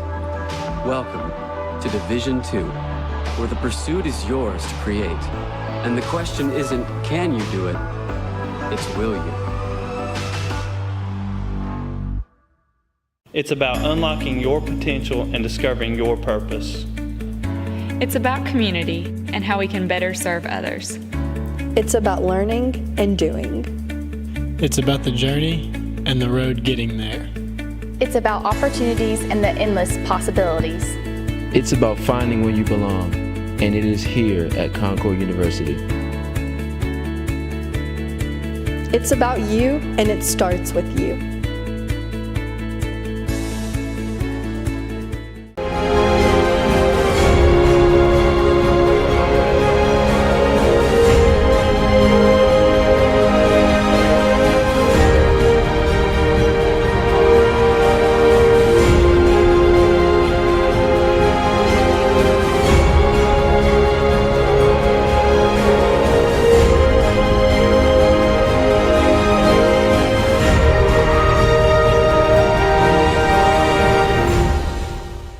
Davidson-Elkins College will shape your future through personalized curriculum and career-focused internships. D&E is known for the quality of nurses, business leaders, and teachers we prepare for the field. We're leading the way with pre-professional programs developing the next generation of physical therapists, veterinarians, doctors, and lawyers. Our location makes programs in resource management and outdoor recreation a natural fit, and our roots run deep in theater and film and visual arts. With distinction and excellence, we provide an affordable education designed just for you.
Back inside here at Bobcat Stadium. Along with Jim Mahan, Mark Martin, great to have you with us. And Jim, what have you seen so far here that's really jumped out at you? Well, I've seen beautiful weather. I've seen some pretty competitive prelims, which is a little bit surprising. Like you mentioned earlier, Mark, that a lot of times it looks like it's a finals race out there, but it's actually prelim to get to the finals. So I'm anticipating some very competitive and exciting races as we wrap this thing up tomorrow. Now we are getting set for the 400-meter hurdle trials for the women and then the men. Well, that will be followed by the 200 trials, and then we'll have the 3,000-meter steeplechase finals. That will wrap up the day here. We've got a pretty clear separation in this group of women hurdlers. Of course, your best time, anyone coming in, is Bailey DeStefano from the University of Charleston, 104.61, and right behind her, Maya Clark at 104.67. Those are the only two girls that have broke under the 105 mark. The 65-second mark. There are a couple of other runners in that single digit 65.03. Samantha Cash, we've heard that name before many times, Mark, from Wesleyan. And then we have also Aubrey Weath from West Virginia Wesleyan at 105.37. Janae Samaro from Wheeling at 108. Those are the seed times coming in based upon previous performances, and those are the top 5 in terms of ones that have broken, if you want to say broken 70. These girls, ladies, will try to negotiate a very grueling one lap around the track and try to navigate 10 hurdles, each of them set at 30 inches in height. And by the time you come out of that second curve and you've got that 8th hurdle out of the way, you've got 2 more hurdles to go and then a strong finish. So that 9th and 10th hurdle, instead of looking like 30 inches, will look like more like 40 inches by the time they finish. So a very grueling, very demanding, in my personal opinion, probably the most difficult to train for, because it requires an immense amount of concentration, especially when you're under a lot of duress trying to run a 400 with all these hurdles with these 10 hurdles in your way. Well, the last race on the track here was the men's 800-meter preliminaries, and Warren Thiel has the top time heading into tomorrow's finals. Samuel Idians, there you see Thiel there winning that second prelim. His teammate Samuel Idians won the first of the two prelims, of the heats, I should say. And Ryan Rasco finished third. Tavian Richardson will be at the fourth best time. Ethan Board, Francis Toohey, Concord and West Liberty respectively. Cooper Gibson of Davis and Elkins and Jackson Gibson of D&E round out the top 8 who will compete tomorrow. And I'm going to tell you, Jackson Gibson at 1:55.06 seconds, and Diaku Curry of Notre Dame, Ohio, just qualifying there at 1:55.19 seconds. Alex Waddy of Concord was 1:55.31, and Aiden O'Leary and all those guys at 1:55. There was a lot there just battling to get into tomorrow's finals. Yeah, very tight to get those last few slots to get in to try to score points for their team and help advance them toward the championship. Again tomorrow, it all gets going at noon. The 4x100-meter relay for the women and men, that will be followed by the 1,500-meter run, and then it will be the 100-meter hurdles, the 110 hurdles for the men, and the 400-meter for both the women and the men, and the 100-meter dash, and then it will be the 800-meter run, the 400 hurdles, the 200-meter dash, and the 5,000-meter run, and then cap it all off with the 4x400-meter relay. In lane 2 from West Liberty. We'll get a chance there to see the lane assignments. In lane 3 from Wheeling, Delaney have Miller. Zoe McDonald of Gestal of West Liberty, Donald out of West Virginia State. We already watched her win a prelim earlier today. Delaney Miller of Wheeling, Maya Clark, Samantha Cash of Wesleyan, Brad Klopper of Wheeling, Eva Tolliver of Wheeling, and Bailey Pack of West Liberty. So Wheeling well represented with 3 runners. So full house ready to go here. It is a little bit surprising. Usually we'll have at least a scratch from each heat at this point in the prelims, but not to be with the first of 2 heats in the women's 400-meter hurdles.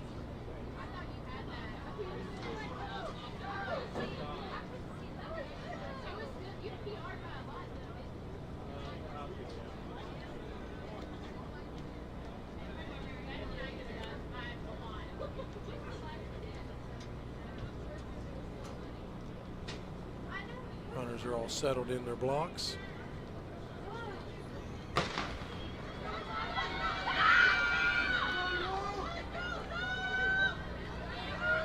So off here and running with this first of 2 heats in the women's 400-meter hurdles. And at the moment, lane 7. The Tolliver of Wheeling University, the Northern Panhandle.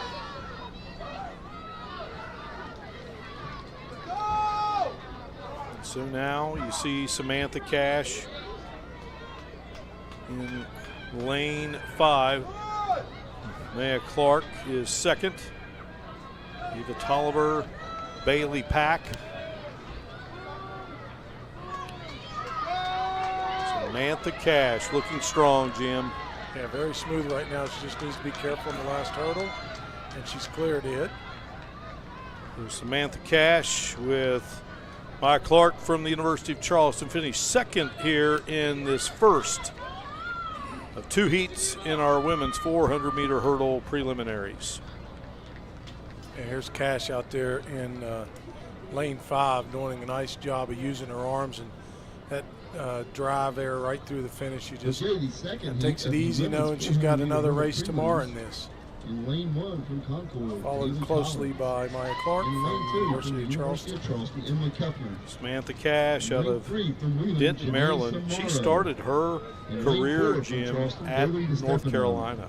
In lane Conference 5, champ. West Virginia Wesleyan, Aubrey Wheatley. The pentathlon, the heptathlon 2022-2023, all MEC, the 60 hurdles, the long jump, triple jump, the high jump, the 100 hurdles, the 400 hurdles, ranked nationally Heat 2 of the women's in 400 the hurdle trials. 2024 Mr. Indoor Sparrow. Conference Championships of the heptathlon.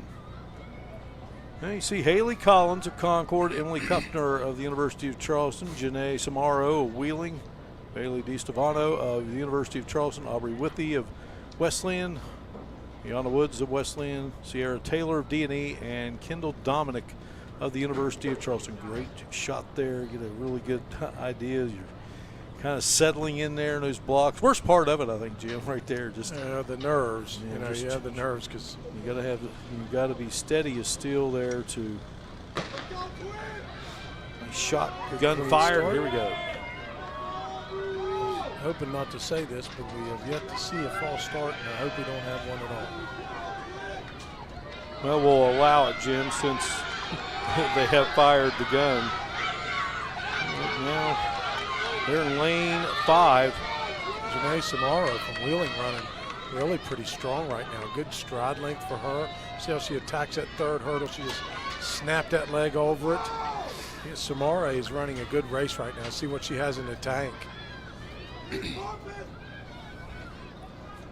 Aubrey Withy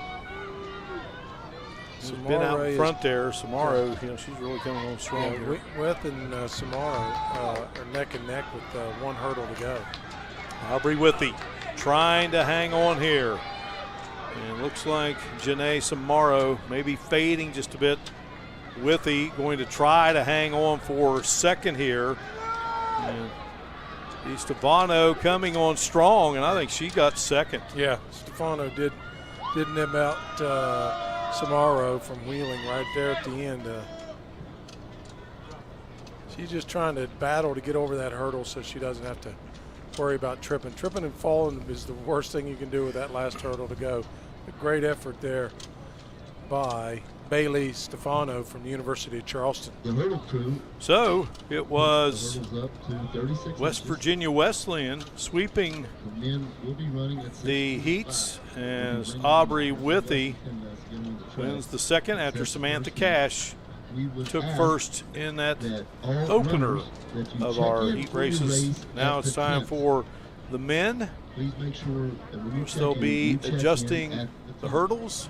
Yeah, they have to adjust not just the height, but also the weight. And why do they do that? Well, because if you don't adjust the sliding weight that's on the stands that hold the hurdle up, then it becomes more of a danger and a peril if somebody does hit it.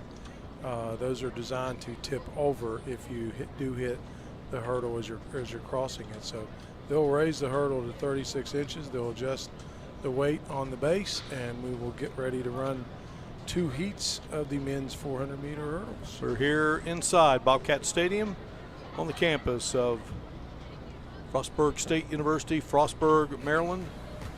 And we shall return and bring you men's 400-meter hurdle competition on this Monday here on Mountain East Conference Television. Choosing health coverage for your family, your employees, and your company is one of the most important decisions you can make. The health plan proudly supports our active and healthy communities and has been your most trusted carrier for over 40 years. We are here for your family. We are here for your business. We'll be here for you when you need us most, because your health coverage is our priority. The health plan, here for you.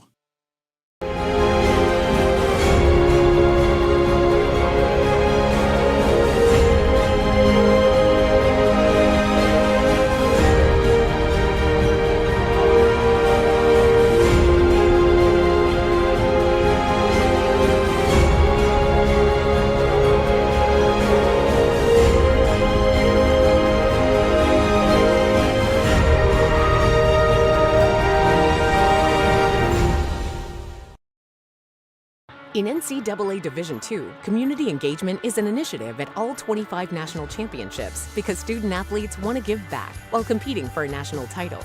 Over the course of the year, Division II student athletes have an opportunity to leave a lasting impression in local communities throughout the country. Whether Division II student athletes are volunteering at hospitals, schools, after-school care programs, foster homes, or retirement villages, they make a difference in the lives of others. In Division II, we rise to the opportunity and make community engagement ours. The legacy began in 1973. That was the year NCAA Division II was born. And since the very first day, our division has shaped generations of student athletes with a true sense of academics, athletics, and community. That is 5 decades of graduations, championships, teamwork, and personal development. 50 years of shaping student athletes into world-class leaders. NCAA Division II. Our division, our legacy. Choosing health coverage for your family, your employees, and your company is one of the most important decisions you can make. The health plan proudly supports our active and healthy communities and has been your most trusted carrier for over 40 years. We are here for your family. We are here for your business. We'll be here for you when you need us most, because your health coverage is our priority. The health plan, here for you. What's possible when you have the freedom to explore things that inspire you? To be a part of a community that supports and challenges you. Where can you go to find the space and time to reach your goals?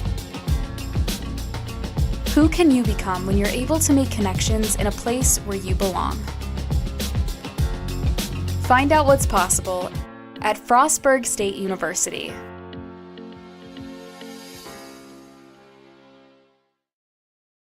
Being a champion takes more than talent, more than the perfect pass, more than using your head. Being a champion takes the spirit to always push harder, the ability to overcome any hurdle, and the fire to be the best. Welcome to Division II, where the pursuit is yours to create. And the question isn't, can you do it? It's, will you? It's about unlocking your potential and discovering your purpose. It's about community and how we can better serve others. It's about learning and doing. It's about the journey and the road getting there. It's about opportunities and the endless possibilities. It's about finding where you belong, and it is here at Concord University. It's about you, and it starts with you.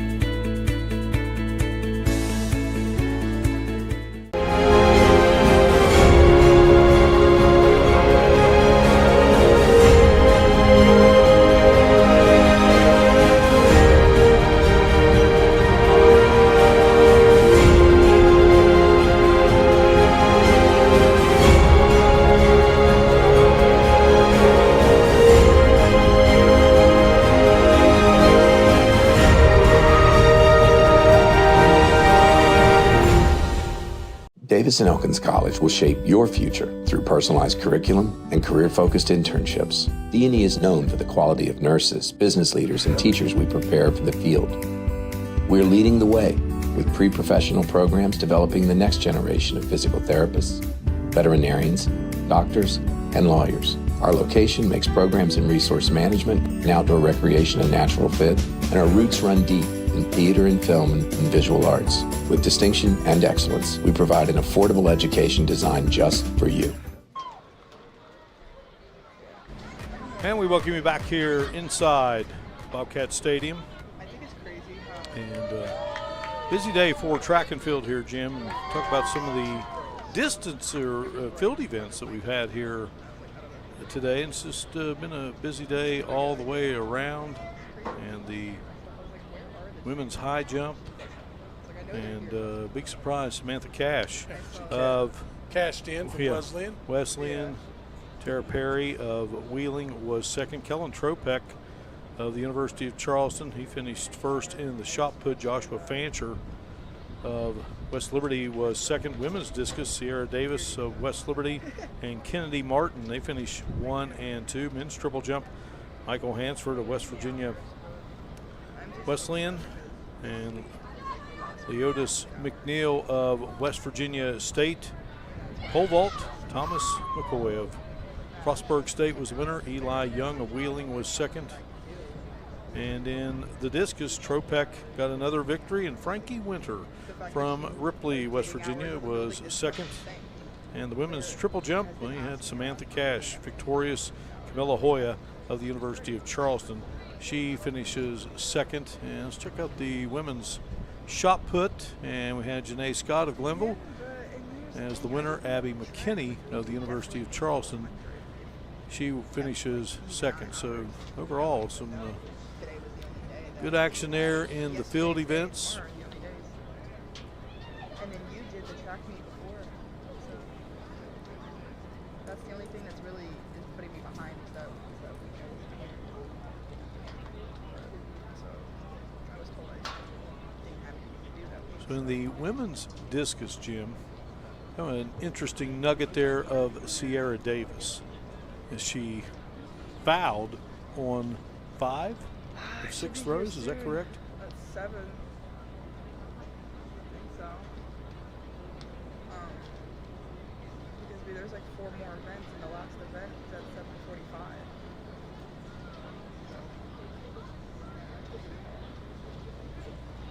In the sense of I just think it smell like the. David. Should be 5 throws. Yeah, so Davis. Should be 5 throws, and she scratched on 4 of them. Or 6 throws, excuse me. She scratched on 5 of the 6 throws. But the one throw that she got with the mark, 139.8. That's good enough to win it. We're going to have a chance, hopefully, here later on to talk with Jesse Skiles, the public address announcer here at Bobcat Stadium for this event, just like he does the indoor track and field for the Mountain East Conference, and of course also a great representative of this conference, first as a track and field star coach at West Virginia Wesleyan, and now the athletic director at Glenville State University. Isaiah Jackson Darby of Concord, Reese Farquharson of West Virginia Wesleyan, George Donovic of West Liberty, Aaron Kuffner of Glenville, Moses Karoma of Wheeling, Marquise Trainer of Wesleyan, and Walker Shirley of Davis and Elkins. Those are the runners here in the first heat of our 2 preliminary races here for the men's 400-meter hurdles. Gun has fired, and Jim, another clean start. Yep. And lane 8 is vacant. Look forward to seeing Kuffner here, young man who is out of Parkersburg. And right now, Kuffner looking strong here, trying to make his move. Yeah, he's overtaken. Karoma just tagged a hurdle there. Kuffner coming around the turn. That standout track and field athlete, Parkersburg High, for great Rod O'Donnell. Now Karoma has taken back the lead here. Of course, we saw Karoma earlier here in action. Won the second heat of the 110-meter hurdles. And he's going to win this heat here. Kuffner hanging on for second. Those two are going to advance on to tomorrow's finals in this grueling race. Yeah, Moses Karoma ran an outstanding time. I mean, I think it was sub 53 for sure, and his time coming in, Mark, 56:14. So he's bested his time. He's actually at the 3rd best time coming in. Kuffner had the 2nd best time, and of course we have Damian Smith from the University of Charleston at 54:87. He will be running in lane 4 of the second heat. He has the best qualifying time coming in at 54.87. That's Damian Smith from the University of Charleston. So you look for him to be a strong finisher in this second heat as well. So Karoma out of Woodbridge, Virginia, Garfield High School, leads the Mountain East Conference in the 110 hurdles. He was the 60 hurdle champion in the indoor meet. He was a national qualifier in the 60-meter hurdles during that indoor season. James Shamblin of the University of Charleston will be in lane 1. Devin English of Glenville will be in lane 2. Mark Fernandez Solar of Glenville in lane 3. Damian Smith of UC in lane 4. Ian Wood out of Point Pleasant, West Virginia. Davis and Elkins will be in lane 5. Quentin Cooley of West Virginia Wesleyan will be in lane 6. And George Acuna III of Concord will be in lane 7. Once again, Mark, lane 8 is vacant in this second heat of the men's 400-meter intermediate hurdles. Again, we remind you 10 hurdles, 36 inches is their height, one time around the track, and you want something that's jumping on your back and dragging you down. It's that last 60 or 70 meters with those last 2 hurdles. We saw Kuffner there, and you know, he's a young man who transferred from Wesleyan. He was a 400-meter champ while at Wesleyan in 2023. Now competing at Glenville State University. See there that shot in lane 3 of Mark Fernandez Soler from Glenville, digging into his blocks and getting set. And you got to dig in and then be ready to go. Gun has been fired. And away we go here. You see attacking there, of course, as we talked about it before. In lane 4, you've got Damian Smith, who has a prelim time of 54.87. Yeah, he is like a shot out of a cannon. Yeah, he's attacking the hurdles. He's not slowing down. You'll notice a lot of guys will do a little bit of a stutter step. Not him. Yeah, and you notice perfect stride. Yeah, and you'll notice that him and I had to say that, didn't I? I said that because now he's got this stutter going. He's out of rhythm. His lead leg is always his left leg. It's always where he's at, and he's still leading with the left leg, but he's realized now with where he was at time-wise, it doesn't matter. He knows he's going to win. He's kind of good battle here. It in. Yeah, good battle here for second as Mark Soler Fernandez and I believe it's Damian Smith from UC battle there. For second, here's another look. That may be Ian Wood. Yeah, I believe it was Ian Wood from D&E. Ian Wood, boy, he and that's Mark Fernandez Soler. But the winner is none other than Damian Smith out of the University of Charleston. So he wins the second after Caroma took the first race. 200-meter dash coming up here. Going to clear the track, and we will get you set for some speed coming up here from inside Bobcat Stadium on the campus of Frostburg State University. You're watching live streaming coverage on Mountain East Conference Television.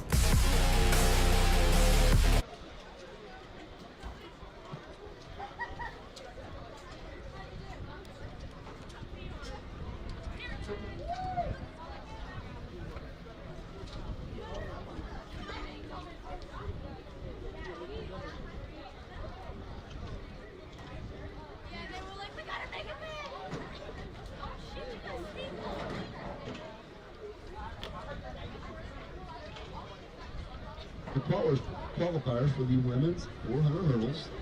Running 64.76, Aubrey Reethy of West Virginia Wesleyan. Running 65.03 from West Virginia Wesleyan, Samantha Cash. Running 66.05 from the University of Charleston, Bailey DeStefano. Running 66.14 from the University of Charleston, Maya Clark. Running 66.24 from Wheeling, Janae Samaro. Running 69.20 from Wheeling, Delaney Miller.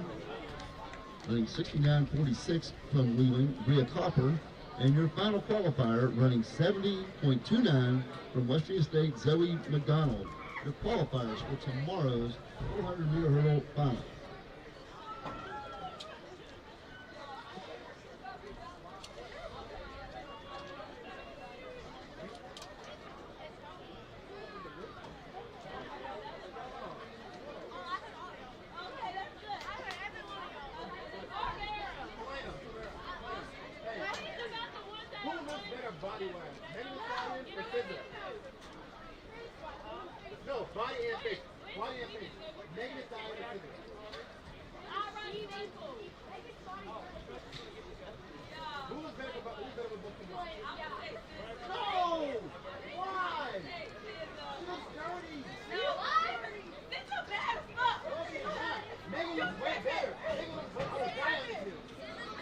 people here are fantastic. My classmates rock. I haven't met anybody that I don't like here. It is definitely a very diverse university. My roommates from Sweden, Germany, Caribbean. So many places. The academics has been stellar as well. The professors are very nice here. Every single person within the classroom feels appreciated. The campus is absolutely beautiful. Everything's a close, easy walk. I will recommend this place to everyone. I feel so at home here.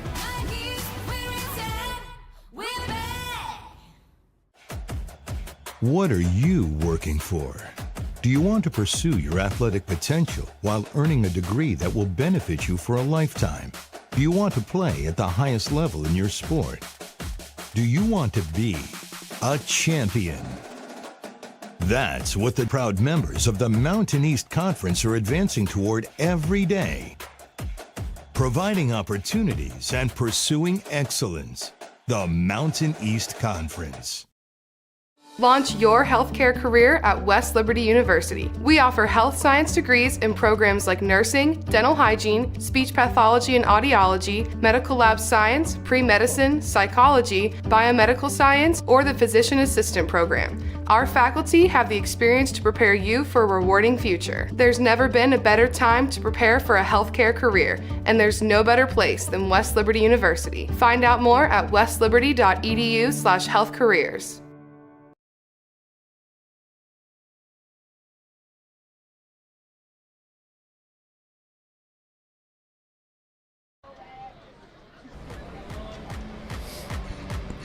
And we welcome you back inside Bobcat Stadium here on the beautiful campus of Frostburg State University in Frostburg, Maryland, as we bring you live streaming coverage here on Mountain East Conference Television of the 2024 Mountain East Conference Women's and Men's Track and Field Outdoor Championships. It is a pleasure to be joined by Jesse Skiles, outstanding Athletic Director at Glenville State University, and also double duty here as the public address announcer, who does such a wonderful job. And well, Jesse, before you went to Glenville and your current capacity, you were a longtime track and field coach in what was first the West Virginia Conference, Mountain East Conference, and just many, many championships. And recently you were inducted into West Virginia Wesleyan's Athletics Hall of Fame, and certainly congratulations to you, my friend. Thank you a bunch, Mark. It was a real honor, real blessing. Just 26 years over there in Buchanan with that institution, and a lot of good people. And as Coach Mahan knows, when you got a lot of really great athletes, you're a much smarter coach. So I was really blessed through the years there, to have a lot of good kids and good athletes. And I'm honored, but I really feel like there's, we got some more student athletes that were there at Bobcats that need to get in that Hall of Fame down there. And it's not very blessed, Mark, very blessed. Long way from Camels Creek down to Kanawha County. That's right. That's right. And when I think about the Wesleyan Hall of Fame, there's some professional football players in that Hall of Fame. I mean, when you walk through there and look at some of them, it jumps out at you. Yeah, Greasy Neal, Gib Battles, and a lot of history at that institution, and it was a great time over there. I felt very honored to have been a part of it. Yeah, Jesse, I just wanted to say, a lot of people out there don't realize that there's so much effort and strategy involved in coaching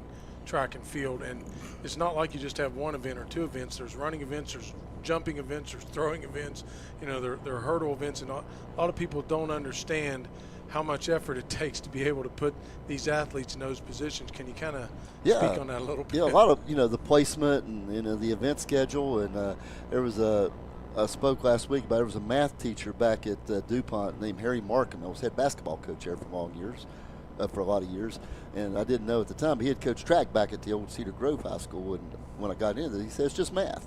He said, it's just math. Just said, there's a finite number of points, and you got so many teams, and you just figure out how to gobble up what points you can. And so I learned early on that you have cross country. Everybody runs distance. And every sprinter wants to run the 100. So we tried to focus in. We called them dirty jobs. Yeah. It was the pole vault. Not a lot of pole vaulters, not a lot of triple jumpers. Those fields weren't, the 400 hurdles, the steeple is a tough one. Mm-hmm. So, and I had to, rewire my mind that the third place in the in the steeplechase counts just as much as third place in that 100. That's exactly You're right. gobbling up just the same amount of points. So it's so that was we called them dirty jobs. We were going to win the dirty jobs, and then everything else was gravy. Yeah. Where do you feel the Mountain East Conference is, Division II track and field at this moment in time? Oh, tremendous. I mean, I was telling Coach Mann, the you know, these middle distance races, you know, how many guys, low 150s, 151, you know, all the men's 400 trials there, it took a 48.01 to get into the final. And, you know, it came along so far, and we're getting more national qualifiers. And then, of course, you know, Mike Cox is, you know, down Concord, he's had this, you know, he had some national qualifiers, you know, All-Americans, and Nick Bias ran for him. What Nick is doing at Charleston now, championship after championship, and, you know, they're doing it the right way, and I like what Shane's doing up here. And, you know, we have Dan Myers, who was one of my former athletes, he's doing a good job of building this thing at Glenville, and Kelsey Chambers, who was our big rival when I was at Wesleyan, up at Wheeling. And but you know, we stayed friends through all that, and she's you know, she's become a nice leader over there at Wesleyan. I just think there's a lot of coaches really, you know, coming along and really working to push the sport further. Point Park coming in, but with Coach Tim Kramer, who used to be in the old WVIC, they're coming in, and he's was at Seton Hill then. That's a really nice program coming here. They're going to add a lot to this event next year, so it's coming along in a good way. Yeah, I was thinking, you know, Mark, we talked earlier, we were talking about Coach Skiles and how much he has dedicated his adult life to track and field, and that there aren't too many people out there that do that pour their heart and soul into it. And I just want to commend you on all of your efforts, and the fact that you bring your passion and bring that enthusiasm every single time that I see, and I'm honored to call you a friend. Well, I appreciate that, and I know, you know, the dynasty that you all built over there, you know, Ravenswood, I mean, championship after championship, and you and Brian Canterbury and that history over there, and that program fueled a lot of athletes into this, you know, this event, you know, the small college track and field, and then you had some D1s as well. Yeah. But yeah, I mean, it's for the kids, and that's what this is all about. You want to see them have a good experience, and folks up here at Frostburg with Troy Dell, their AD, and his crew with you know, Ben and Ruben, Logan, this whole gang up there. I don't want to miss anybody. They've really, you know, done a lot, and then with Reed in the Mountain East, I mean, they really, and Jonathan, Allie, Chris, they want to make all of these championships a great experience for the athlete. Yeah, no doubt about it. Glenville State University, I know there's a lot of excitement right now, top to bottom. Certainly, just off the top of my head, Dylan Cottrell and what he's doing there with wrestling. But a former coach is now the head women's basketball coach at the University of Tennessee, a blue blood for women's basketball in the country. And just a couple of years ago, she was Kim Stevens. Now she's Kim Caldwell, and she was coaching there at your school. And boy, what a great feather in the cap for Glenville State University. Just 14 months ago, she was coming in the Waco Center having a cup of coffee with us in the morning. And, you know, but she, it's amazing, and she's going to do well down there. I really believe that. She's a worker, and the way she's wired is, you know, to get the best out of each individual athlete and fit them into that system. And she's been just so proud of her, just so proud of her. And I think, you know, she's a treasure for West Virginia. And she took 3 former Wesleyan staffers with her. Jenna Burdett and Angel Reiser, and Nolan Harvath, who was our strength. He was my assistant AD, but he was on Neil Brown's staff up there as a strength coach. He's her strength coach now down at Tennessee. So a lot of Glenville representation down at Rocky Top. Yeah, and I know you've just got a marvelous staff there at Glenville State University. Certainly outstanding coaches, but your outstanding athletic department. Oh, absolutely. Willie and Cheyenne are here, and they go around, and they're going to be at the softball, and they'll be, you know, our baseball team has made it. Just I can't say enough. Bill Lilly. Jagger Furr, our sports information director. Well, you know, the small schools. It takes a village. It really does. And we've been really blessed, and I'm proud of our group.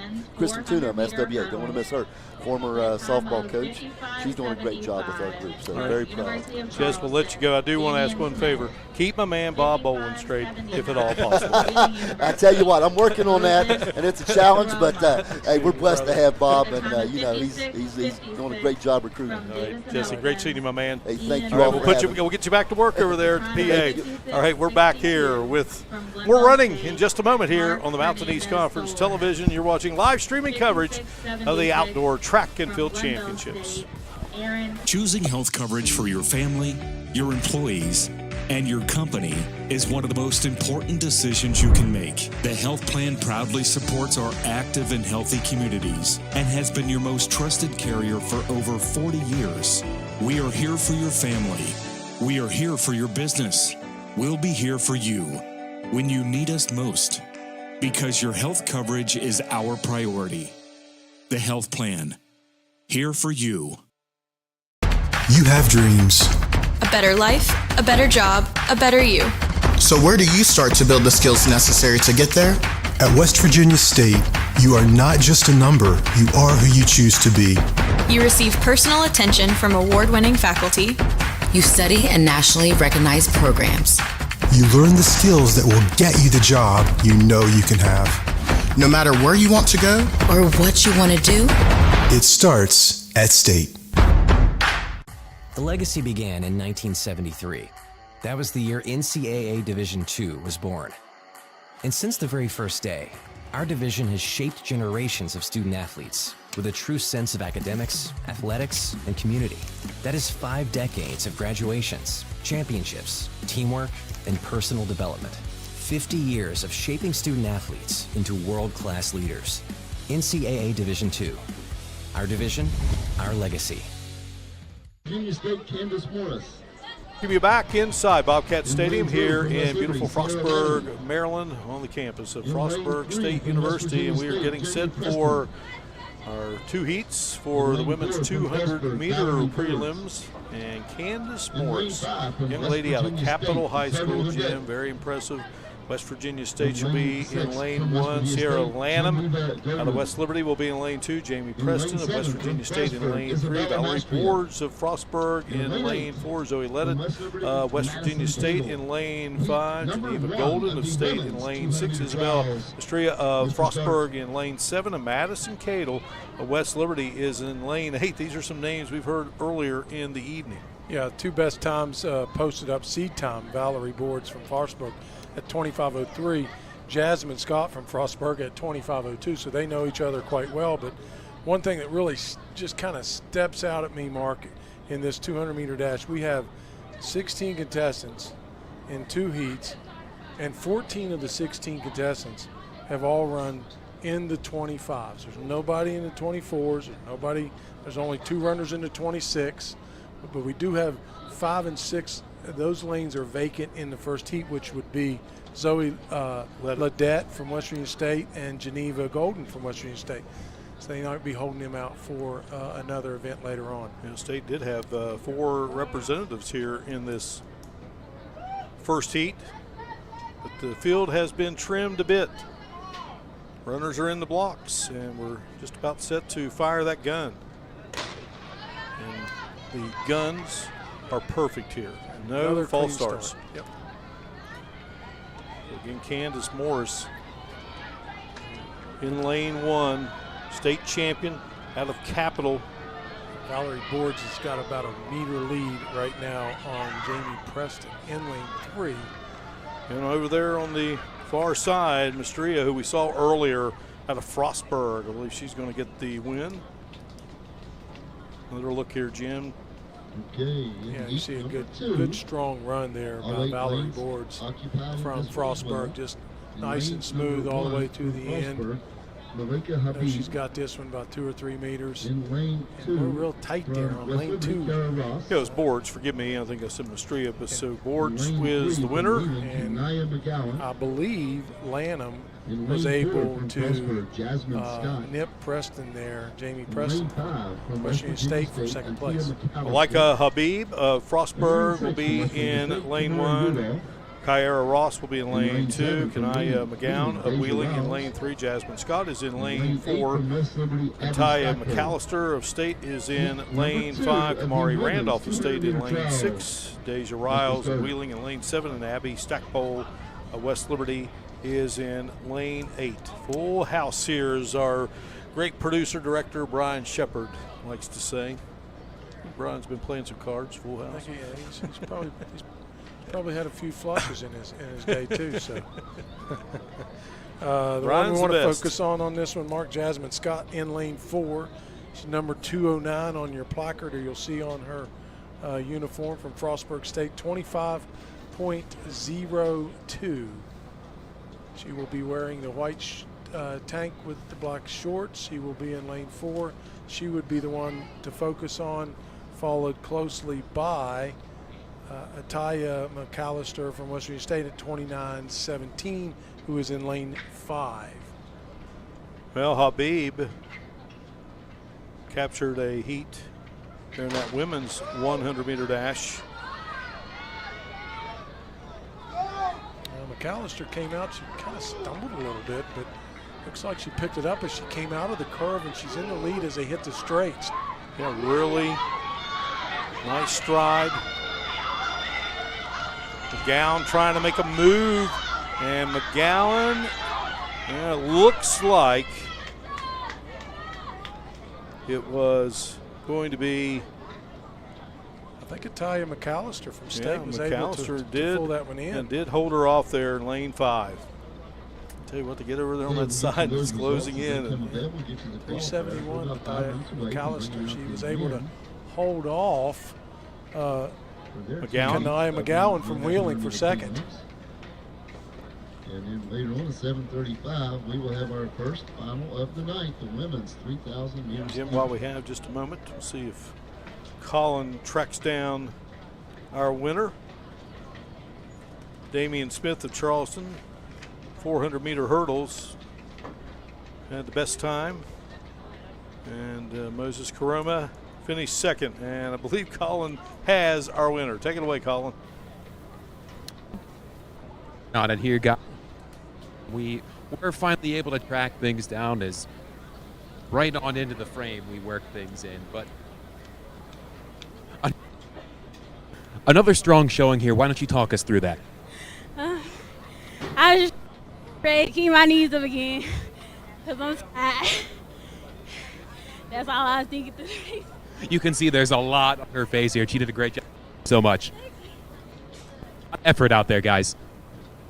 All right, great job by McAllister.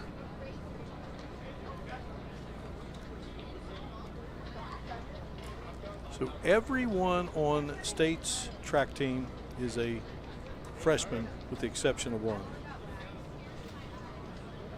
Amy Wasambu, a soccer player, is the lone upperclassman. So back to those 400-meter hurdles and the top 8 that will race tomorrow on the men's side.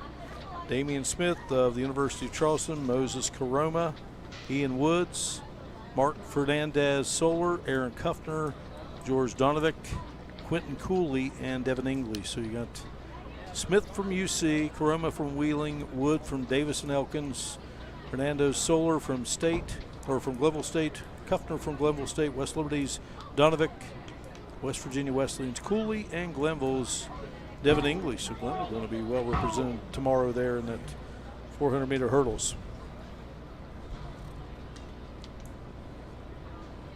You see on 5, you see out there, she comes out of the gate and she's just not in her balance.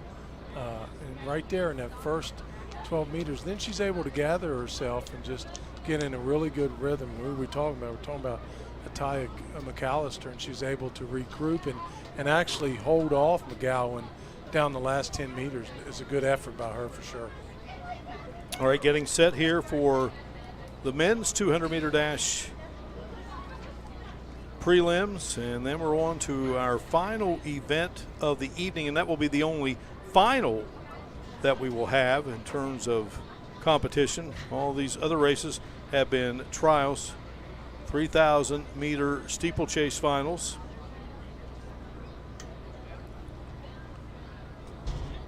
Bradley Harris Cullen Hunkel out of Concord and the University of Charleston, respectively. Jaden Fodrell of Concord will be in this first heat.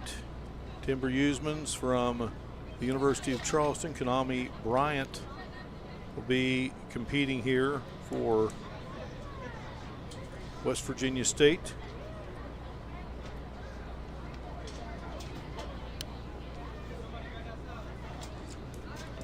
And it is going to be a full house.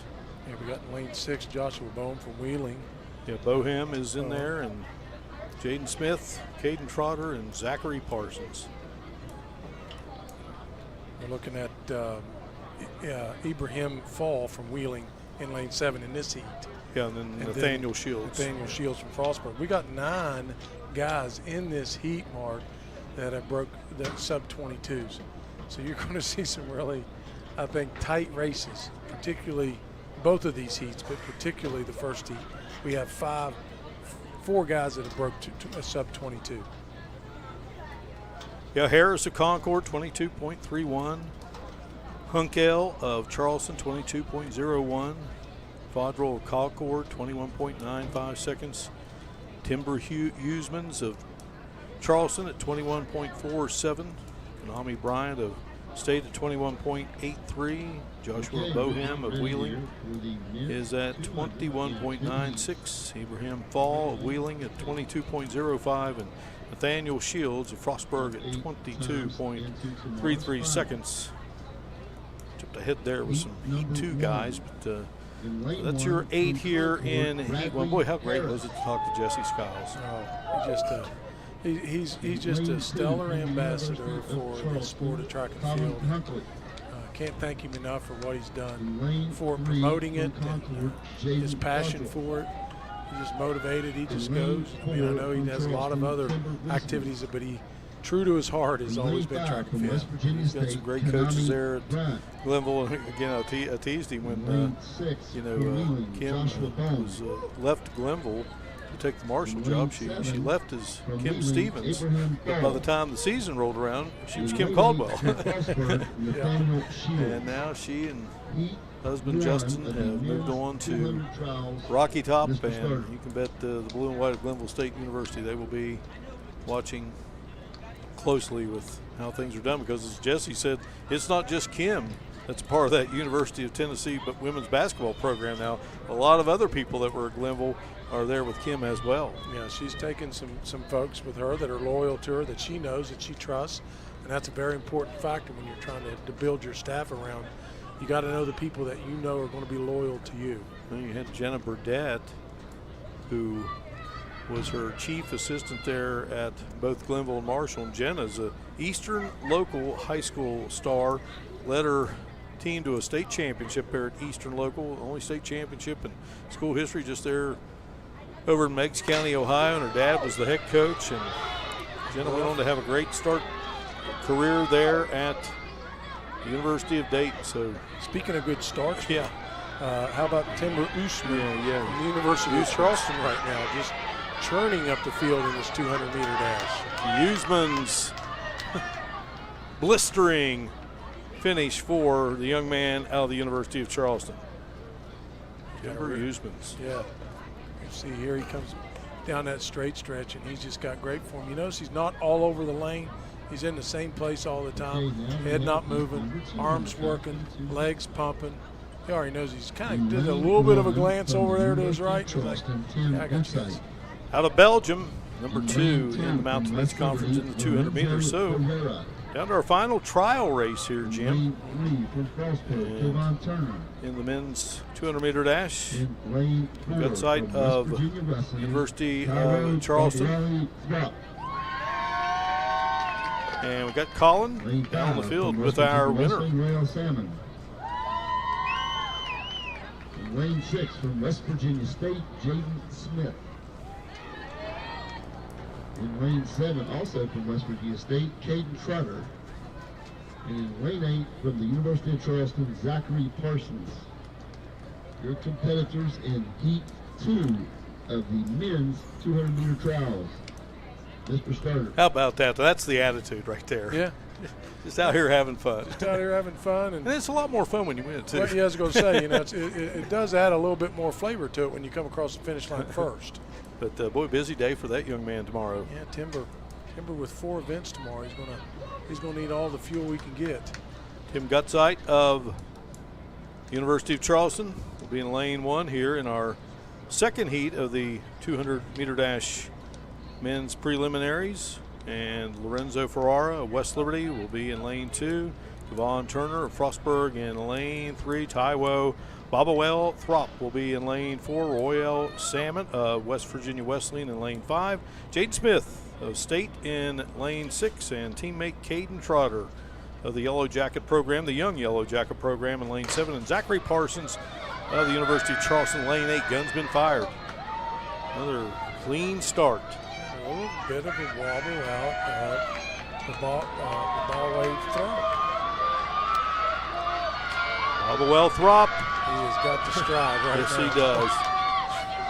Taiwo Bobawell Throp. He went to Buckhannon Upshur High School and stayed right there in the home of the Strawberry Festival, and he gets the victory.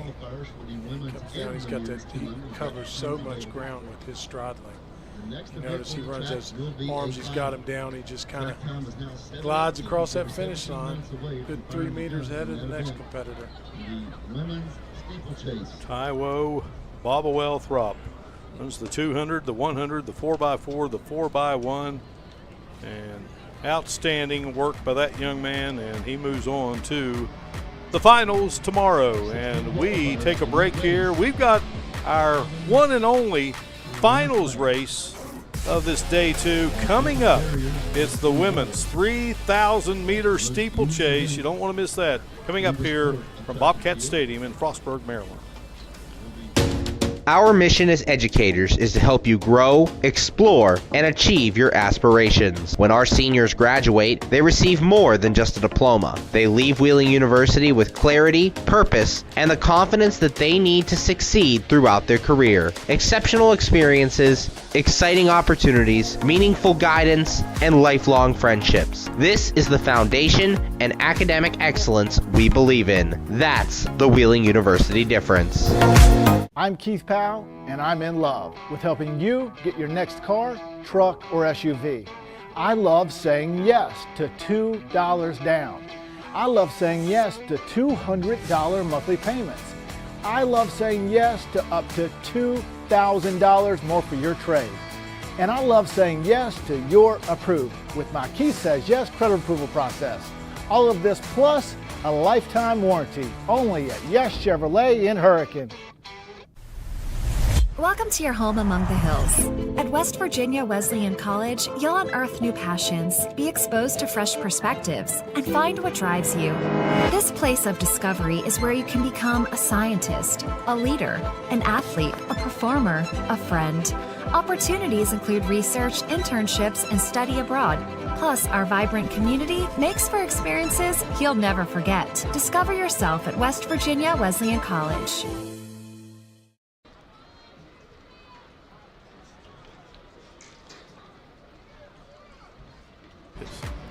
Welcome back inside Bobcat Stadium here on the beautiful campus of Frostburg State University. Nestled here between Cumberland, Maryland and Morgantown, West Virginia, along with former 5-time state track and field championship coach Jim Mahan. Paul Kirkwood down on the field. Great Brian Shepard, our producer director, and the great Butch Mounts, our executive producer.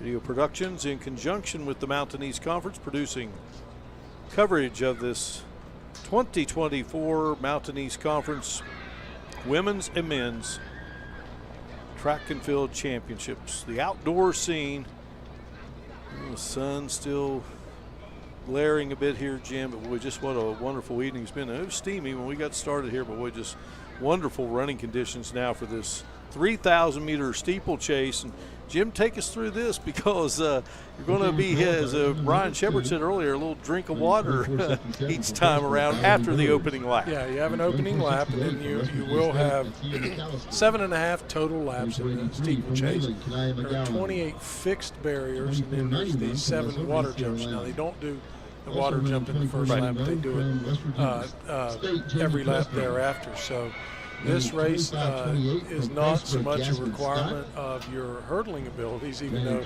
there are barriers there. They're really not set up as hurdles. They're set up as barriers, and if you hit them, they will hurt you because they're very thick and they're very solid, and they weigh a lot. So, well, I mean, and when you look out there, I mean, it is the type of barrier you would see in an equestrian event, so to speak.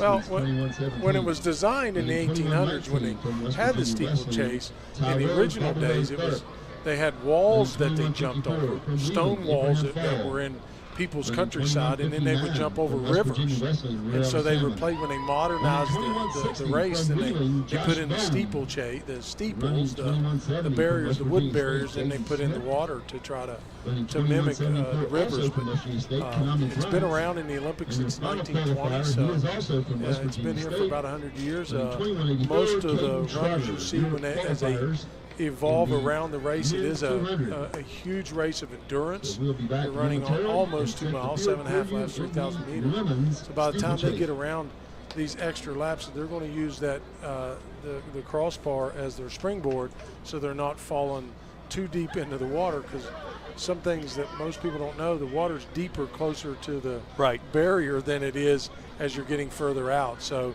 most of them know where they're probably going to land, but as a race goes on, you see a little bit more your stride, and you don't have as much in the tank as you're finishing out the race, and you didn't get that push off of that barrier like you wanted to, and you didn't land. There's so many hazards and perils in a steeplechase that it's very grueling as well. It's like Coach Skiles said earlier, Mark, they're not glamorous events. People don't look at them like, who wants to do the steeplechase, but you're getting the same amount of points when you place in them as you do if you're placing in the 100 meters. So it may not have the glamour, but it certainly requires a lot of discipline. Slated to be a field of 16. Leah Hall of West Virginia Wesleyan, the best time, 1:18.40 seconds. Ella Hessen, young lady out of Williamstown, running for Davis and Elkins, has the second best time at 11:52.10 seconds. Hannah Schaumann of Frostburg and Paige Etnoyer of Frostburg will be competing. They got the best times 3 and 4 respectively. Leah Markert of the University of Charleston, Hannah Muir of Frostburg. It'll be Sophia Tamana of the Cardinal program. She's got the 7th best time. Amanda Brent of the University of Charleston, Allie Hicks of West Liberty, Emily Weishart of Frostburg, Christina Lesho of West Virginia Wesleyan, West Liberty's Emma Flynn, Addie Elliott of West Virginia Wesleyan, Samantha Dawson of Glenville, Haley Collins of Concord, and India Spetnagel of the University of Charleston. That is your field of 16 getting set to compete here in this women's 3,000 meter steeplechase final. Yeah, right off the bat, Mark, you know that Frostburg State, our host here, who's been wonderful for us, they have 4 of the top 10. All 4 of their runners are in the top 10 in this steeplechase in the 3,000 meter. You had talked about Schaumann and Etnoyer. You also have Muir and Weishart. They're respectively their times in terms of seed times. They're talking 3, 4, 6, and 10. So, you have that, but you also have a couple of really strong runners from UC, the University of Charleston, Leah Markert and Amanda Brent. Those are 2 pretty good ones as well. So, all of them will be chasing Leah Hall from West Virginia Wesleyan, who has a stellar time of 11:18.4. All right, back in a moment here from Frostburg, Maryland. Steeplechase coming up.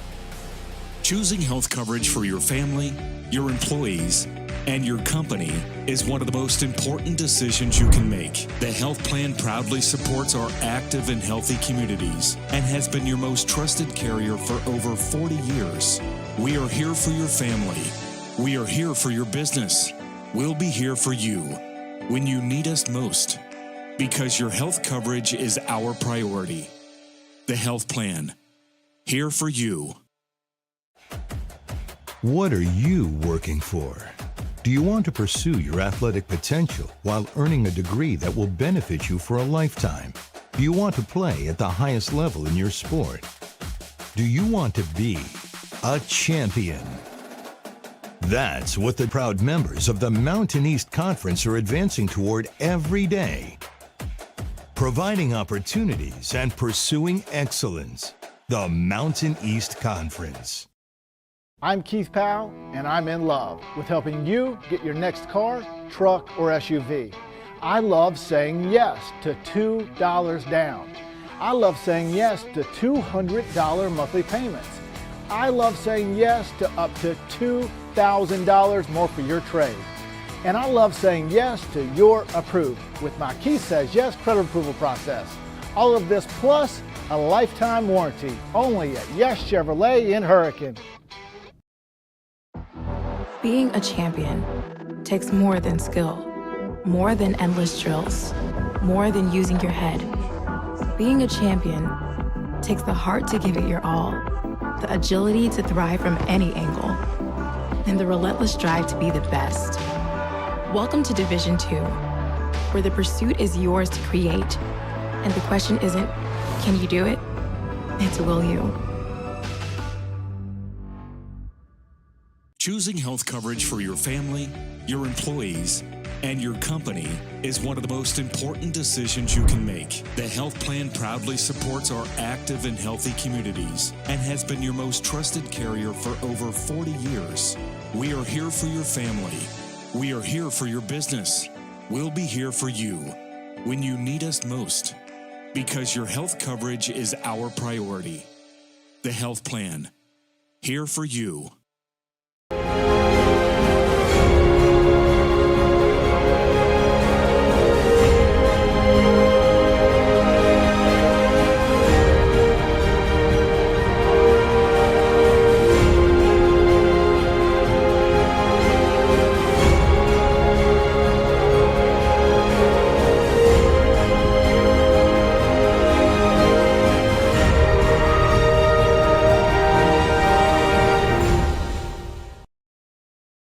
In NCAA Division II, community engagement is an initiative at all 25 national championships because student athletes want to give back while competing for a national title. Over the course of the year, Division II student athletes have an opportunity to leave a lasting impression in local communities throughout the country. Whether Division II student athletes are volunteering at hospitals, schools, after-school care programs, foster homes, or retirement villages, they make a difference in the lives of others. In Division II, we rise to the opportunity and make community engagement ours. The legacy began in 1973.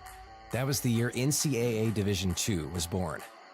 And since the very first day, our division has shaped generations of student athletes with a true sense of academics, athletics, and community. That is 5 decades of graduations, championships, teamwork, and personal development. 50 years of shaping student athletes into world-class leaders. NCAA Division II. Our division, our legacy.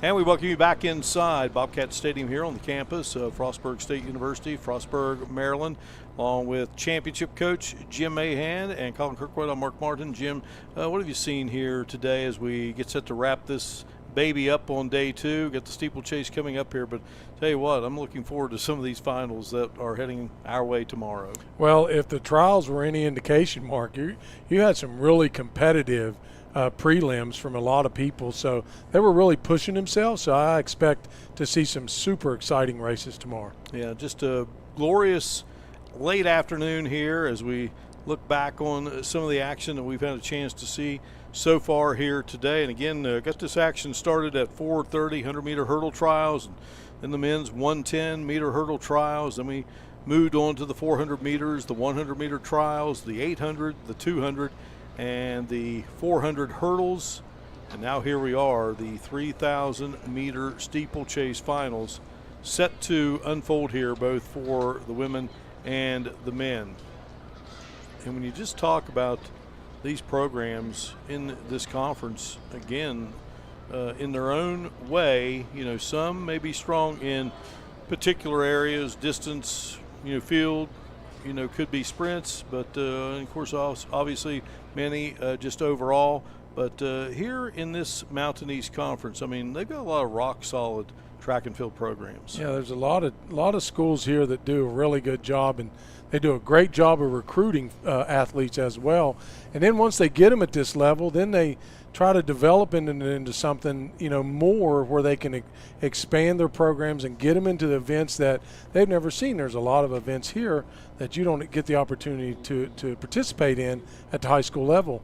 And hats off to a lot of these MEC coaches, because they take those athletes and they evolve them into some of those, and they really make them their own events. And not only is this an opportunity for these athletes to, become champions of the Mountain East Conference, place in this event, but you're also trying to get those times and those throws and those jumps to a point where you will or could be a part of the NCAA Division II Nationals. Right, provisional qualifications for these schools. And there's as you see every single year, the MEC has more qualifiers. People are coming out of that with better times, better distances, and better throws, like you talked about, that qualify them for the national championships. And, we talked about this a minute ago.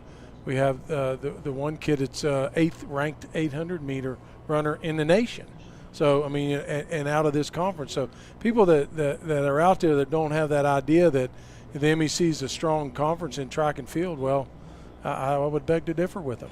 And again, we're looking forward to seeing what unfolds here in the steeplechase, an exciting event, a much different event. And, of course, we got that coming up for you here just shortly as we look down on the track. And, you see the athletes, again, this day starting to wind down. And so we're looking forward to this final event of this day number 2 of this championship meet. Yeah, first event that we actually have a final, and we'll see. It'll be fairly clear. There's a front runner right at the top with the steeplechase in the women's and the men's, but anything can happen because it includes barriers. It also includes water, so it's going to be an interesting race. Yeah, again, you mentioned, that top time, again, from Leah Hall of West Virginia Wesleyan at 1:18.40 seconds, at least in the seat time. Next closest is Ella Hessen of Davis and Elkins at 11:52.10 seconds. So we're getting closer here to bring you the start of this steeplechase for the women. And again, it is one of 2 finals. So Mr. Starter has been given his direction. And so down here to our right will be the start. Yes, it should be where they start the 200, somewhere in the neighborhood where they start the 200 meter, because it's 7.5 laps. So they're just a little bit, a few meters behind where they would run the Open 200. We've got 16 competitors in this race, Mark. Let's see if they're all going to compete. I see 16 of them down there. So looks like they have all decided they want to race and do well. Well, Leah Hall, who has that best time, she's out of Greene, Ohio. Franklin Furnace Green, and conference champ in the steeple in 2023, first team cross country in 2023 for the Mountain East Conference, and at the 2024 Mountain East Conference Indoor Conference Championship meet that unfolded there at the Chris Klein Complex in Huntington. She was the 3,000 meter champ. So the gun has been fired, and away we go here with the women's 3,000 meter steeplechase. And you'll see a pretty tight pack for a while, and you'll see as this race progresses, they'll start dividing up into 2 or 3 different sets of packs. So there are 7.5 laps in this race, and there are 28 fixed barriers they have to jump, 7 water jumps. They will not jump a water until they get over the first lap of the race. Well, Ella Hessen of Davis and Elkins, who has the second best time at 11 minutes 52.10 seconds. Hessen out of Williamstown. She was an all Mountain East Conference cross country runner third in the distance medley relay back in 2022. She was part of that event, and well, she was a national qualifier in cross country, Jim, and just won multiple championships there. Just a wonderful, wonderful high school track and field program at Williamstown High. And you notice there, no surprise, Leah Hall from West Virginia Wesleyan out in the lead, but right on her shoulder is Ella Hessen from Davis and Elkins. And you notice a little bit of a strategy here, Mark. You'll see Hall puts her foot on top of the steeple, and Hessen hurdles it. So, I mean, it doesn't really matter how you get over it, as long as you get over it without a stumble or a trip. And first time they're going to hit the water. Yep. And you could see Hessen just trying to get on the very edge. And boy, the deeper down you go, the harder it is to gather yourself and come out of there. And the fact that, what people, they kind of have a tendency to forget about in this race is that now that you're not going to clear the water, period. They make it that way. You're not going to vault yourself from the steeple past the water because you're going to run into the water. And here's what the effect that has on you. Now your shoes are wet and your socks are wet. So, I mean, you're going to run and you're going to be in wet shoes and wet socks. And you're not going to do that one time, but you got 6 more times you have to jump across that pond. And last year the conditions were just brutal here in Frostburg. Again, it was like an opening track meet for a season, like it would be in late March, early April, when it was just frigid conditions. Jim, while we have a moment, women's 200-meter prelims, we have the top 8, and Valerie Boards of Frostburg, Ty McAllister finishes second. Kanaya McGowan of Wheeling, Sierra Lanham of West Liberty, Jamie Preston of West Virginia State, Jasmine Scott of Frostburg, Kyara Ross of West Liberty, Isabel Maestria of Frostburg. Those will be the 8 that will compete tomorrow in the women's 200-meter finals. And to tell you how tight that is, Mark, you got from 1 to 5 a difference of 0.27 of a second. So that's how close it's going to be. Second time around in the water, and Hessen right on the heels of Leah Hall. Yeah, Hall's tried to separate herself a little bit, but Hall takes little baby steps over the steeple with the water. But I'm really impressed with the way Ella Hessen attacks the water. She wants to be as far away from it as she can, so she almost uses it like a trampoline. But this is a race that is grueling. It requires a lot of effort, and it requires an incredible amount of endurance and concentration. Again, let us set the field for you. Leah Hall in the lead. Ella Hessen is second. Hannah Schallman of Frostburg State and Paige Etnoyer of Frostburg. Leah Markert of the University of Charleston. Hannah Muir of Frostburg. Sophia Tamana of Wheeling. Amanda Brent of Charleston. Allie Hicks of West Liberty. Emily Wishart of Frostburg, West Virginia Wesleyans. Christina Lesho, Emma Flynn of West Liberty. Addie Elliott of West Virginia Wesleyan, Samantha Dawson of Glenville State, Haley Collins of Concord, and India Spetnagel of the University of Charleston. So a little distance now here between Leah Hall and Ella Hessen. Yeah, she's got about a 10-second differential right now on Hessen, and she's got good rhythm as she's going around there. She doesn't look like she's laboring any with her running, but you watch when she clears the steeple, she really is pretty deep. Yes, she is. She's hitting right there at the middle, but now you watch when Hessen hits this, she uses that steeple like a vault. She's almost trying to jump out of it if she can get out of the water as much as she can.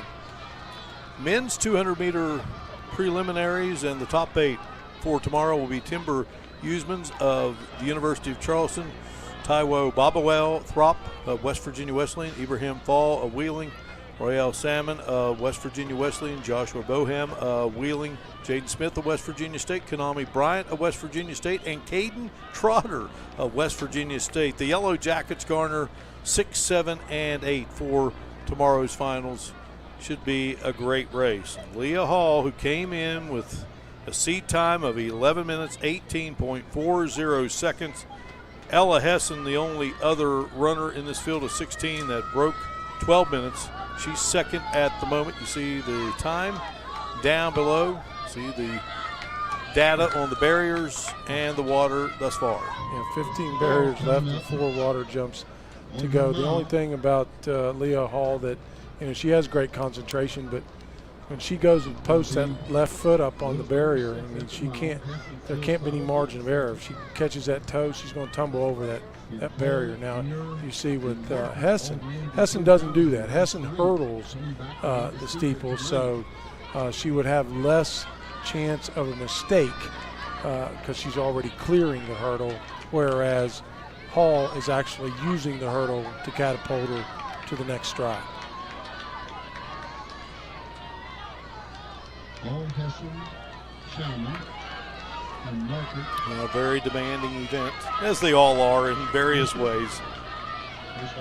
It takes a special runner with a lot of dedication to tell myself, I'm going to go out and run fairly close to 2 miles, and I'm going to jump over some wooden barriers that are very solid that would hurt if I hit them, and then I'm going to be in some water for a little bit. So. Jim, we are here in day 2 of 3 for the women's and men's outdoor track and field championships, and there's a lot of championships still to come in the Mountain East Conference. You got softball coming up down in Troutville, Virginia, and then you've got women's lacrosse that will unfold, men's and women's tennis. It's going to take place next week in Charleston at Schoenbaum Courts and the Charleston Tennis Club Indoor Center. And then Go Mart Ballpark will be the scene of the baseball. It's a lot of championships there. 3 waters to go for Leah Hall. Let's see how she's holding up in terms of the water jump here. She's decided to just clear it because she's got good distance. Guys, can't wait for those other championships coming up. They'll be at softball as well as women's lacrosse. Busy week coming up. No doubt about it, Colin.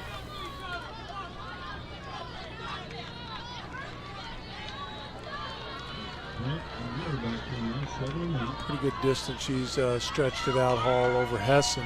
Here we said a couple of laps ago she had about a 10-second lead. Now it's up to about a 23-second lead. So she's pretty much stretched it out here. She's just about ready to close in on the field, the back end of the field. You see there on the screen 8 barriers with 2 waters left, and she's running a fairly decent pace. She's at 8:30 right now.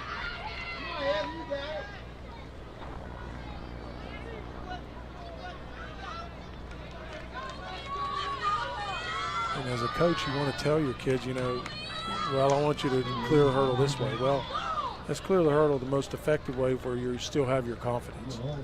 And for Leah Hall, that for her is putting her left foot up on that steeple and just vaulting herself off. Looking at team scoring, University of Charleston in front at the moment in both the men's and women's division, but it's tight. University of Charleston, 86 points on the men's side. West Liberty is second at 81. Frostburg is at 62. On the women's side, UC at 74, West Liberty at 73, and West Virginia Wesleyan at 59. Of course, a long way to go before this championship event is over, but Jim, you start really doing a lot of studying of the team standings after day 2 here. Yeah, you do, because you coaches kind of look at it and say, okay, where can I start stacking up multiple points? If you get, like the UC did in the men's shot put and wanted 2, or in the disc, that's 18 points. It gives you a big jump when you talk about only a difference of 5 points in the men's right now with about half of the events done. Leah Hall, Jim, right now looking ever so strong. Another barrier to clear, which she does nicely. Yeah, she's very solid. Just been a very smooth run, very strong run right for her, and a smart one. So she's not put herself in danger. She's not decided to allow her to get in a situation where she's going to get herself in any trouble. She's very quick-feeted when she gets on top of the steeple. She gets up off of that real quick-like, so that does help her. One barrier and 1 water hazard remaining for Leah Hall out of West Virginia Wesleyan, in an Ohio native.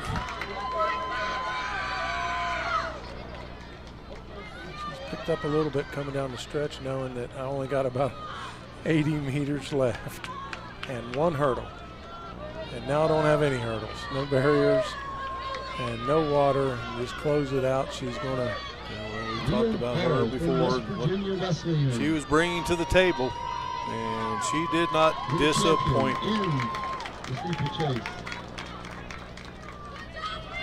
11:14, I see her coming across the line, which was about 4 seconds better than her seed time coming in. Coming in strong for the podium spot. See coming in here second, pretty strong here, Ella Hessen from Davis and Elkins, as she's going to close in and be a little bit ahead of her seed time as well, somewhere around the 11:46 range. She's about 6 seconds better than her seed time as well. Hessen was strong early on, about 3 or 4 laps in, and it was Hall who, just kind of pulled away, and it was her race. And again, others still battling. You see Paige Etnor coming in there, and then following her is her one of her teammates, Hannah Shawman from Frostburg State. Maybe to get a word here with Leah, we'll see. Just coming across the finish line there was Amanda Brent from University of Charleston, and closing in there is Hannah Muir from Frostburg State, who just finished her race. Leah Hall takes it, and again came in with the seed time of 11:18.40 seconds. And coming up, we're going to have the men's 3,000 meter steeplechase. Look forward to that.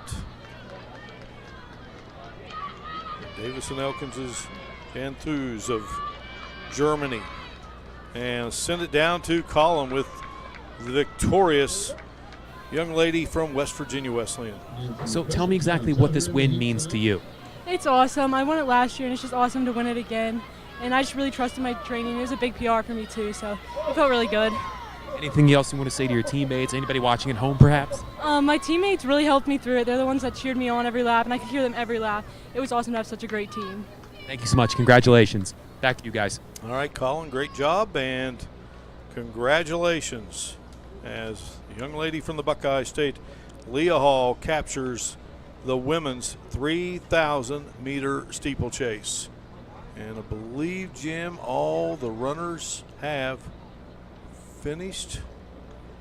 I think that should complete them. The last one. The last one. So it's set now for the men's 3,000 meter steeplechase, which will finish up day 2 here of the 2024 Mountain East Conference Women's and Men's Outdoor Track and Field Championships from Bobcat Stadium here in Frostburg, Maryland. We will return and have it for you in just a moment. University of Charleston at the moment on top in both the men's and women's divisions in the team totals. Choosing health coverage for your family, your employees, and your company is one of the most important decisions you can make. The health plan proudly supports our active and healthy communities and has been your most trusted carrier for over 40 years. We are here for your family. We are here for your business. We'll be here for you when you need us most, because your health coverage is our priority. The Health Plan, here for you. What's possible when you have the freedom to explore things that inspire you?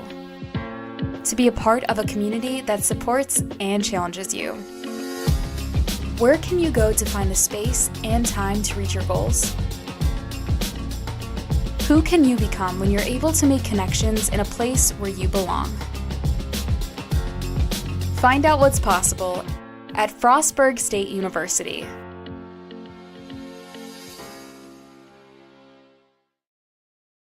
Being a champion takes more than talent, more than the perfect pass, more than using your head. Being a champion takes the spirit to always push harder, the ability to overcome any hurdle, and the fire to be the best. Welcome to Division II, where the pursuit is yours to create. And the question isn't, can you do it? It's, will you? It's about unlocking your potential and discovering your purpose. It's about community and how we can better serve others. It's about learning and doing. It's about the journey and the road getting there. It's about opportunities and the endless possibilities. It's about finding where you belong, and it is here at Concord University. It's about you, and it starts with you.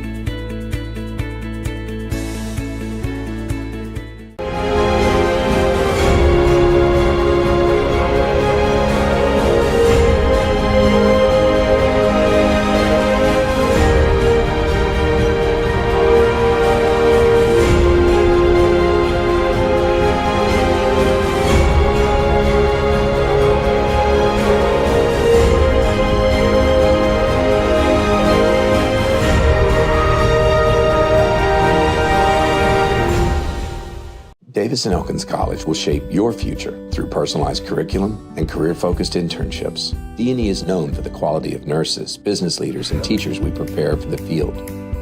We're leading the way with pre-professional programs developing the next generation of physical therapists, veterinarians, doctors, and lawyers. Our location makes programs in resource management and outdoor recreation a natural fit, and our roots run deep in theater and film and visual arts. With distinction and excellence, we provide an affordable education designed just for you. Position 13 from Frostburg, Brandon Set here for the men's 3,000-meter steeplechase finals, and Jan Tays of Davison Elkins has the best time at 9 minutes, 2.02 seconds. Henry Schmidt of Davison Elkins has the second best time, 9 minutes, 28.74 seconds. 3,000-meter steeplechase final. 7 of the competitors under 10 minutes here, Jim. And all the competitors are under 11. Yeah, and we have them in pairs. You know, we have the top two runners that we have time-wise, seed time-wise, is Tays and Schmidt from D&E, and then the next two seed times come from the University of Charleston and Blackwell McChesky. So it'll be a little bit of a cat and mouse battle there, most likely, unless Tays has a little bit of a hiccup here today. He's got about a 26-second time differential between him and his own teammate.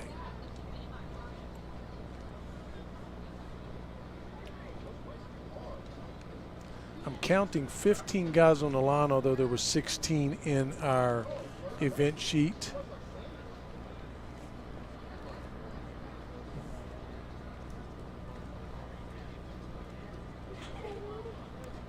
I got 15, and I'm not exactly sure who is not running.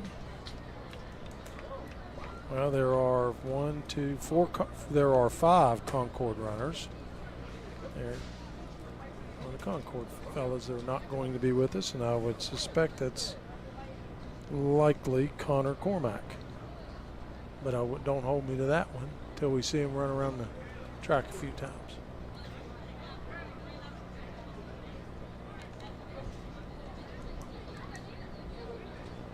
On the line, and they're off. Right off the bat, we got Jan Tays with an easy and early lead.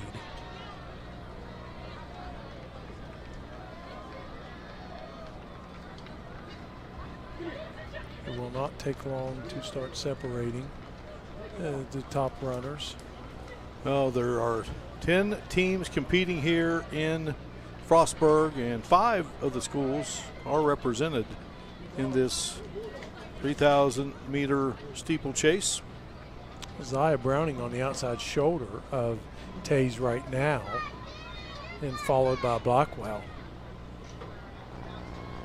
Jan Tays competing for the Senators of Davison Elkins in beautiful Elkins, West Virginia, home of the Forest Festival. Jan Tays out of Germany, NCAA Divisional in the steeplechase, currently ranked 20th, Jim, NCAA Division II in the event, and he was also a national qualifier in the NCAA Division II cross-country meet. So, young man, when you look at Davison Elkins' roster that they brought here to Frostburg. I mean, Cabell Midland, a great program.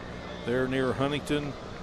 Got the Netherlands, Oak Glen High School in northern part of West Virginia. Of course, Tays from Germany, United Kingdom.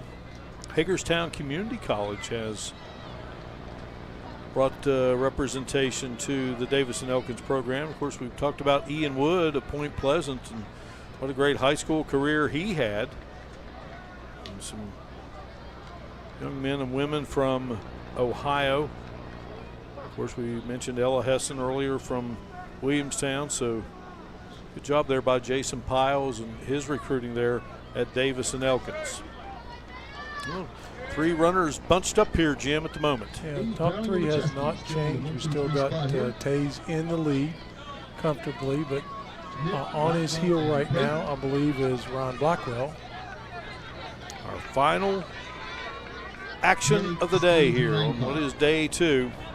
We mentioned that Charleston is in first in team points in the men's division with 86. West Liberty is second at 81. Frostburg is third with 62. Charleston 82 for the women. West Liberty at 73 and West Virginia Wesleyan 69.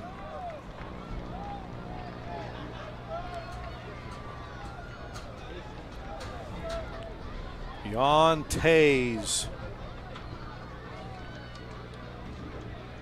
in the lead. The top 2 runners, Jim, smooth at the moment. Yeah, they're starting to get some separation, them two, between the rest of the field, which doesn't surprise me at this point.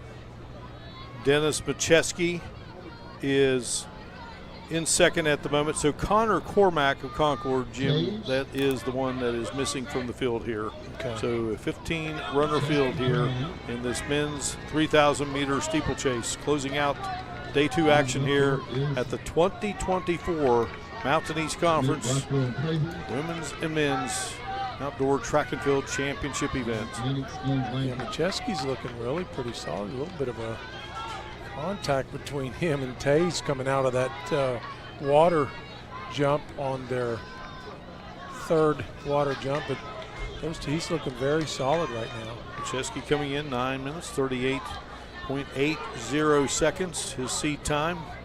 And again, Jan Tays. Got a little bit of a development there. I know we have the 2 lead with Tays and Macheski, but you got a nice battle there going for 3rd, 4th, and 5th. You got a cluster there of those 3 runners as well. They're all separated by a couple of strides. Jan Tays, you spell it Jan, and the last name Thews. And we were talking Jan, and we mentioned Jan Stenerud, the great kicker back in the day for the Kansas City Chiefs for Hank Stram, the late great Hank Stram. And if Jan Stenerud was around just a little too early for Brian Shepard. I believe it's about the only time we've ever been able to stump Brian. That's true. Well, I kind of stole that because I knew we had talked during the break one time about when he was born, so that's why I was able to draw that one out. I knew he'd probably not get that one. I would never try to put anything past Brian. Tays in the lead, and Macheski not far behind. And I think we got a little bit of separation out for 3rd, and I think it's Henry Schmidt from D&E that's running up 3rd right now. He's kind of separated himself a little bit from Blackwell. And Schmidt coming in, seat time of 9 minutes, 28.74 seconds. He's from Hagerstown Community College, runs the 5K, the steeple, the 10K, and the 1500. So he's doing 4 Mountain East Conference distance events. Top 3 in the Mountain East Conference on the 10K and steeple performance list. He too, a national qualifier in the NCAA cross country meet. Okay. That'll be Peyton Slider and Andrew Tickle and Cole Bracken, 1 from Wesleyan, 2 from Wesleyan, 1 from Concord. You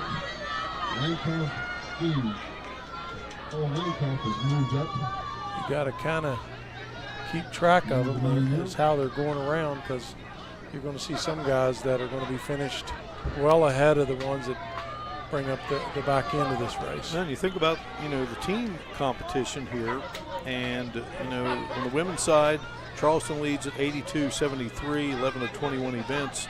Men, this is event 11, and Charleston 5 points up on West Liberty at the moment. So what Macheski does here in what is a final, so you're going to score points here. Yeah, I mean, he's got a solid lead on second right now, so I'm going to take a look and see what we're looking at. He cleared that at 6:57, that barrier out of that curve, and here comes Schmidt to see how many seconds he's behind. About 10 or 11 seconds, and if he's going to make that move, he's going to need to do it in the next lap and a half. Jan Tays ready to hit the water for the next to last time. Again, that strategy, Jim, you see Tays, he was just barely touched it. He went as far as you can go. Then others, they went down deep. Well, I mean, I'm not saying you would never clear it, but the elite steeplechase runners do clear. It's 12 feet.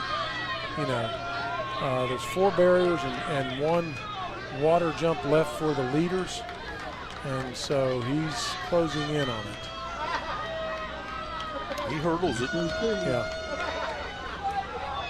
Macheski trying to hang on for second, maybe. At this moment, it is Tays again coming in with a 9-minute, 2.02 second seed time. And Jan Tays. Another barrier to clear. And one more time at the water. And Schmidt has not been able to close the gap on Macheski in terms of time differential, so I think he's going to run out of some track in order to do it. One more water barrier for Tays. Pretty easily. Yeah, almost, as we were talking earlier, almost cleared that water barrier. And so, young man from Germany, again, NCAA provisional in the steeple, and going to be your 2024 Mountain East Conference 3,000-meter steeplechase champ. He really legged it out there, Jim, to finish it off in right around 9. Right around his seat time, 9:01, 9:02, something like that. Coming in second, looks like it's going to be Dennis Macheski from the University of Charleston, right at 9:15. And then Schmidt's going to get third there. Good race by Henry Schmidt, so good job by Davis and Elkins here, Jim, with the team points. And I believe that's Ron Blackwell that's coming in. Yep, Ron Blackwell. He's going to finish fourth for the University of Charleston at right out 9:37, 9:36, 9:37. Preston Prather out of Concord, and then Paul Langkoff of Davis and Elkins. That's another score that places points. They place the top 7. Lights on here at Bobcat Stadium as we close out day 2 action here. And Jan Tays of Davis and Elkins is your winner. Isaiah Browning of Wheeling coming across. Cole Bracken of West Virginia Wesleyan.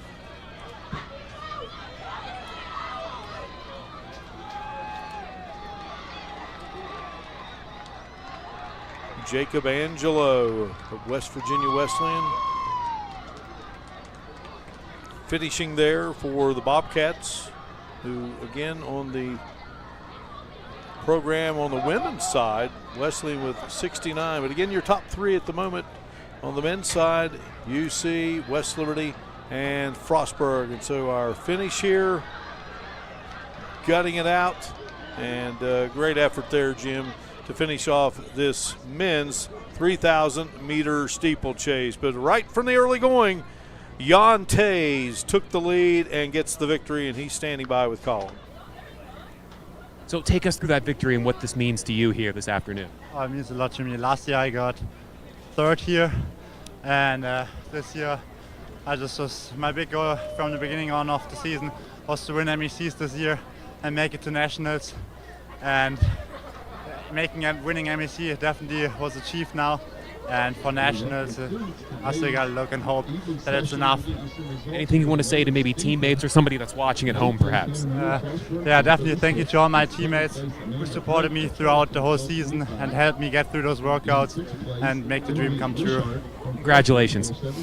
Great stuff here, guys. Yeah, great job, Colin. We'll see you tomorrow, my man. And I'll tell you what, you think about a young man from Germany and coming to Elkins, West Virginia, again, to live out a dream. And he does here as a Mountain East Conference steeplechase champion. And I really like the fact, Mark, that he gave some props to his teammates that, you're not doing it by yourself, So it takes those other guys to push you through those training sessions, to push you through those weight training sessions in the weight room. So great job by him. All right, so we're going to be back at it tomorrow running events, and it will all get going at noon.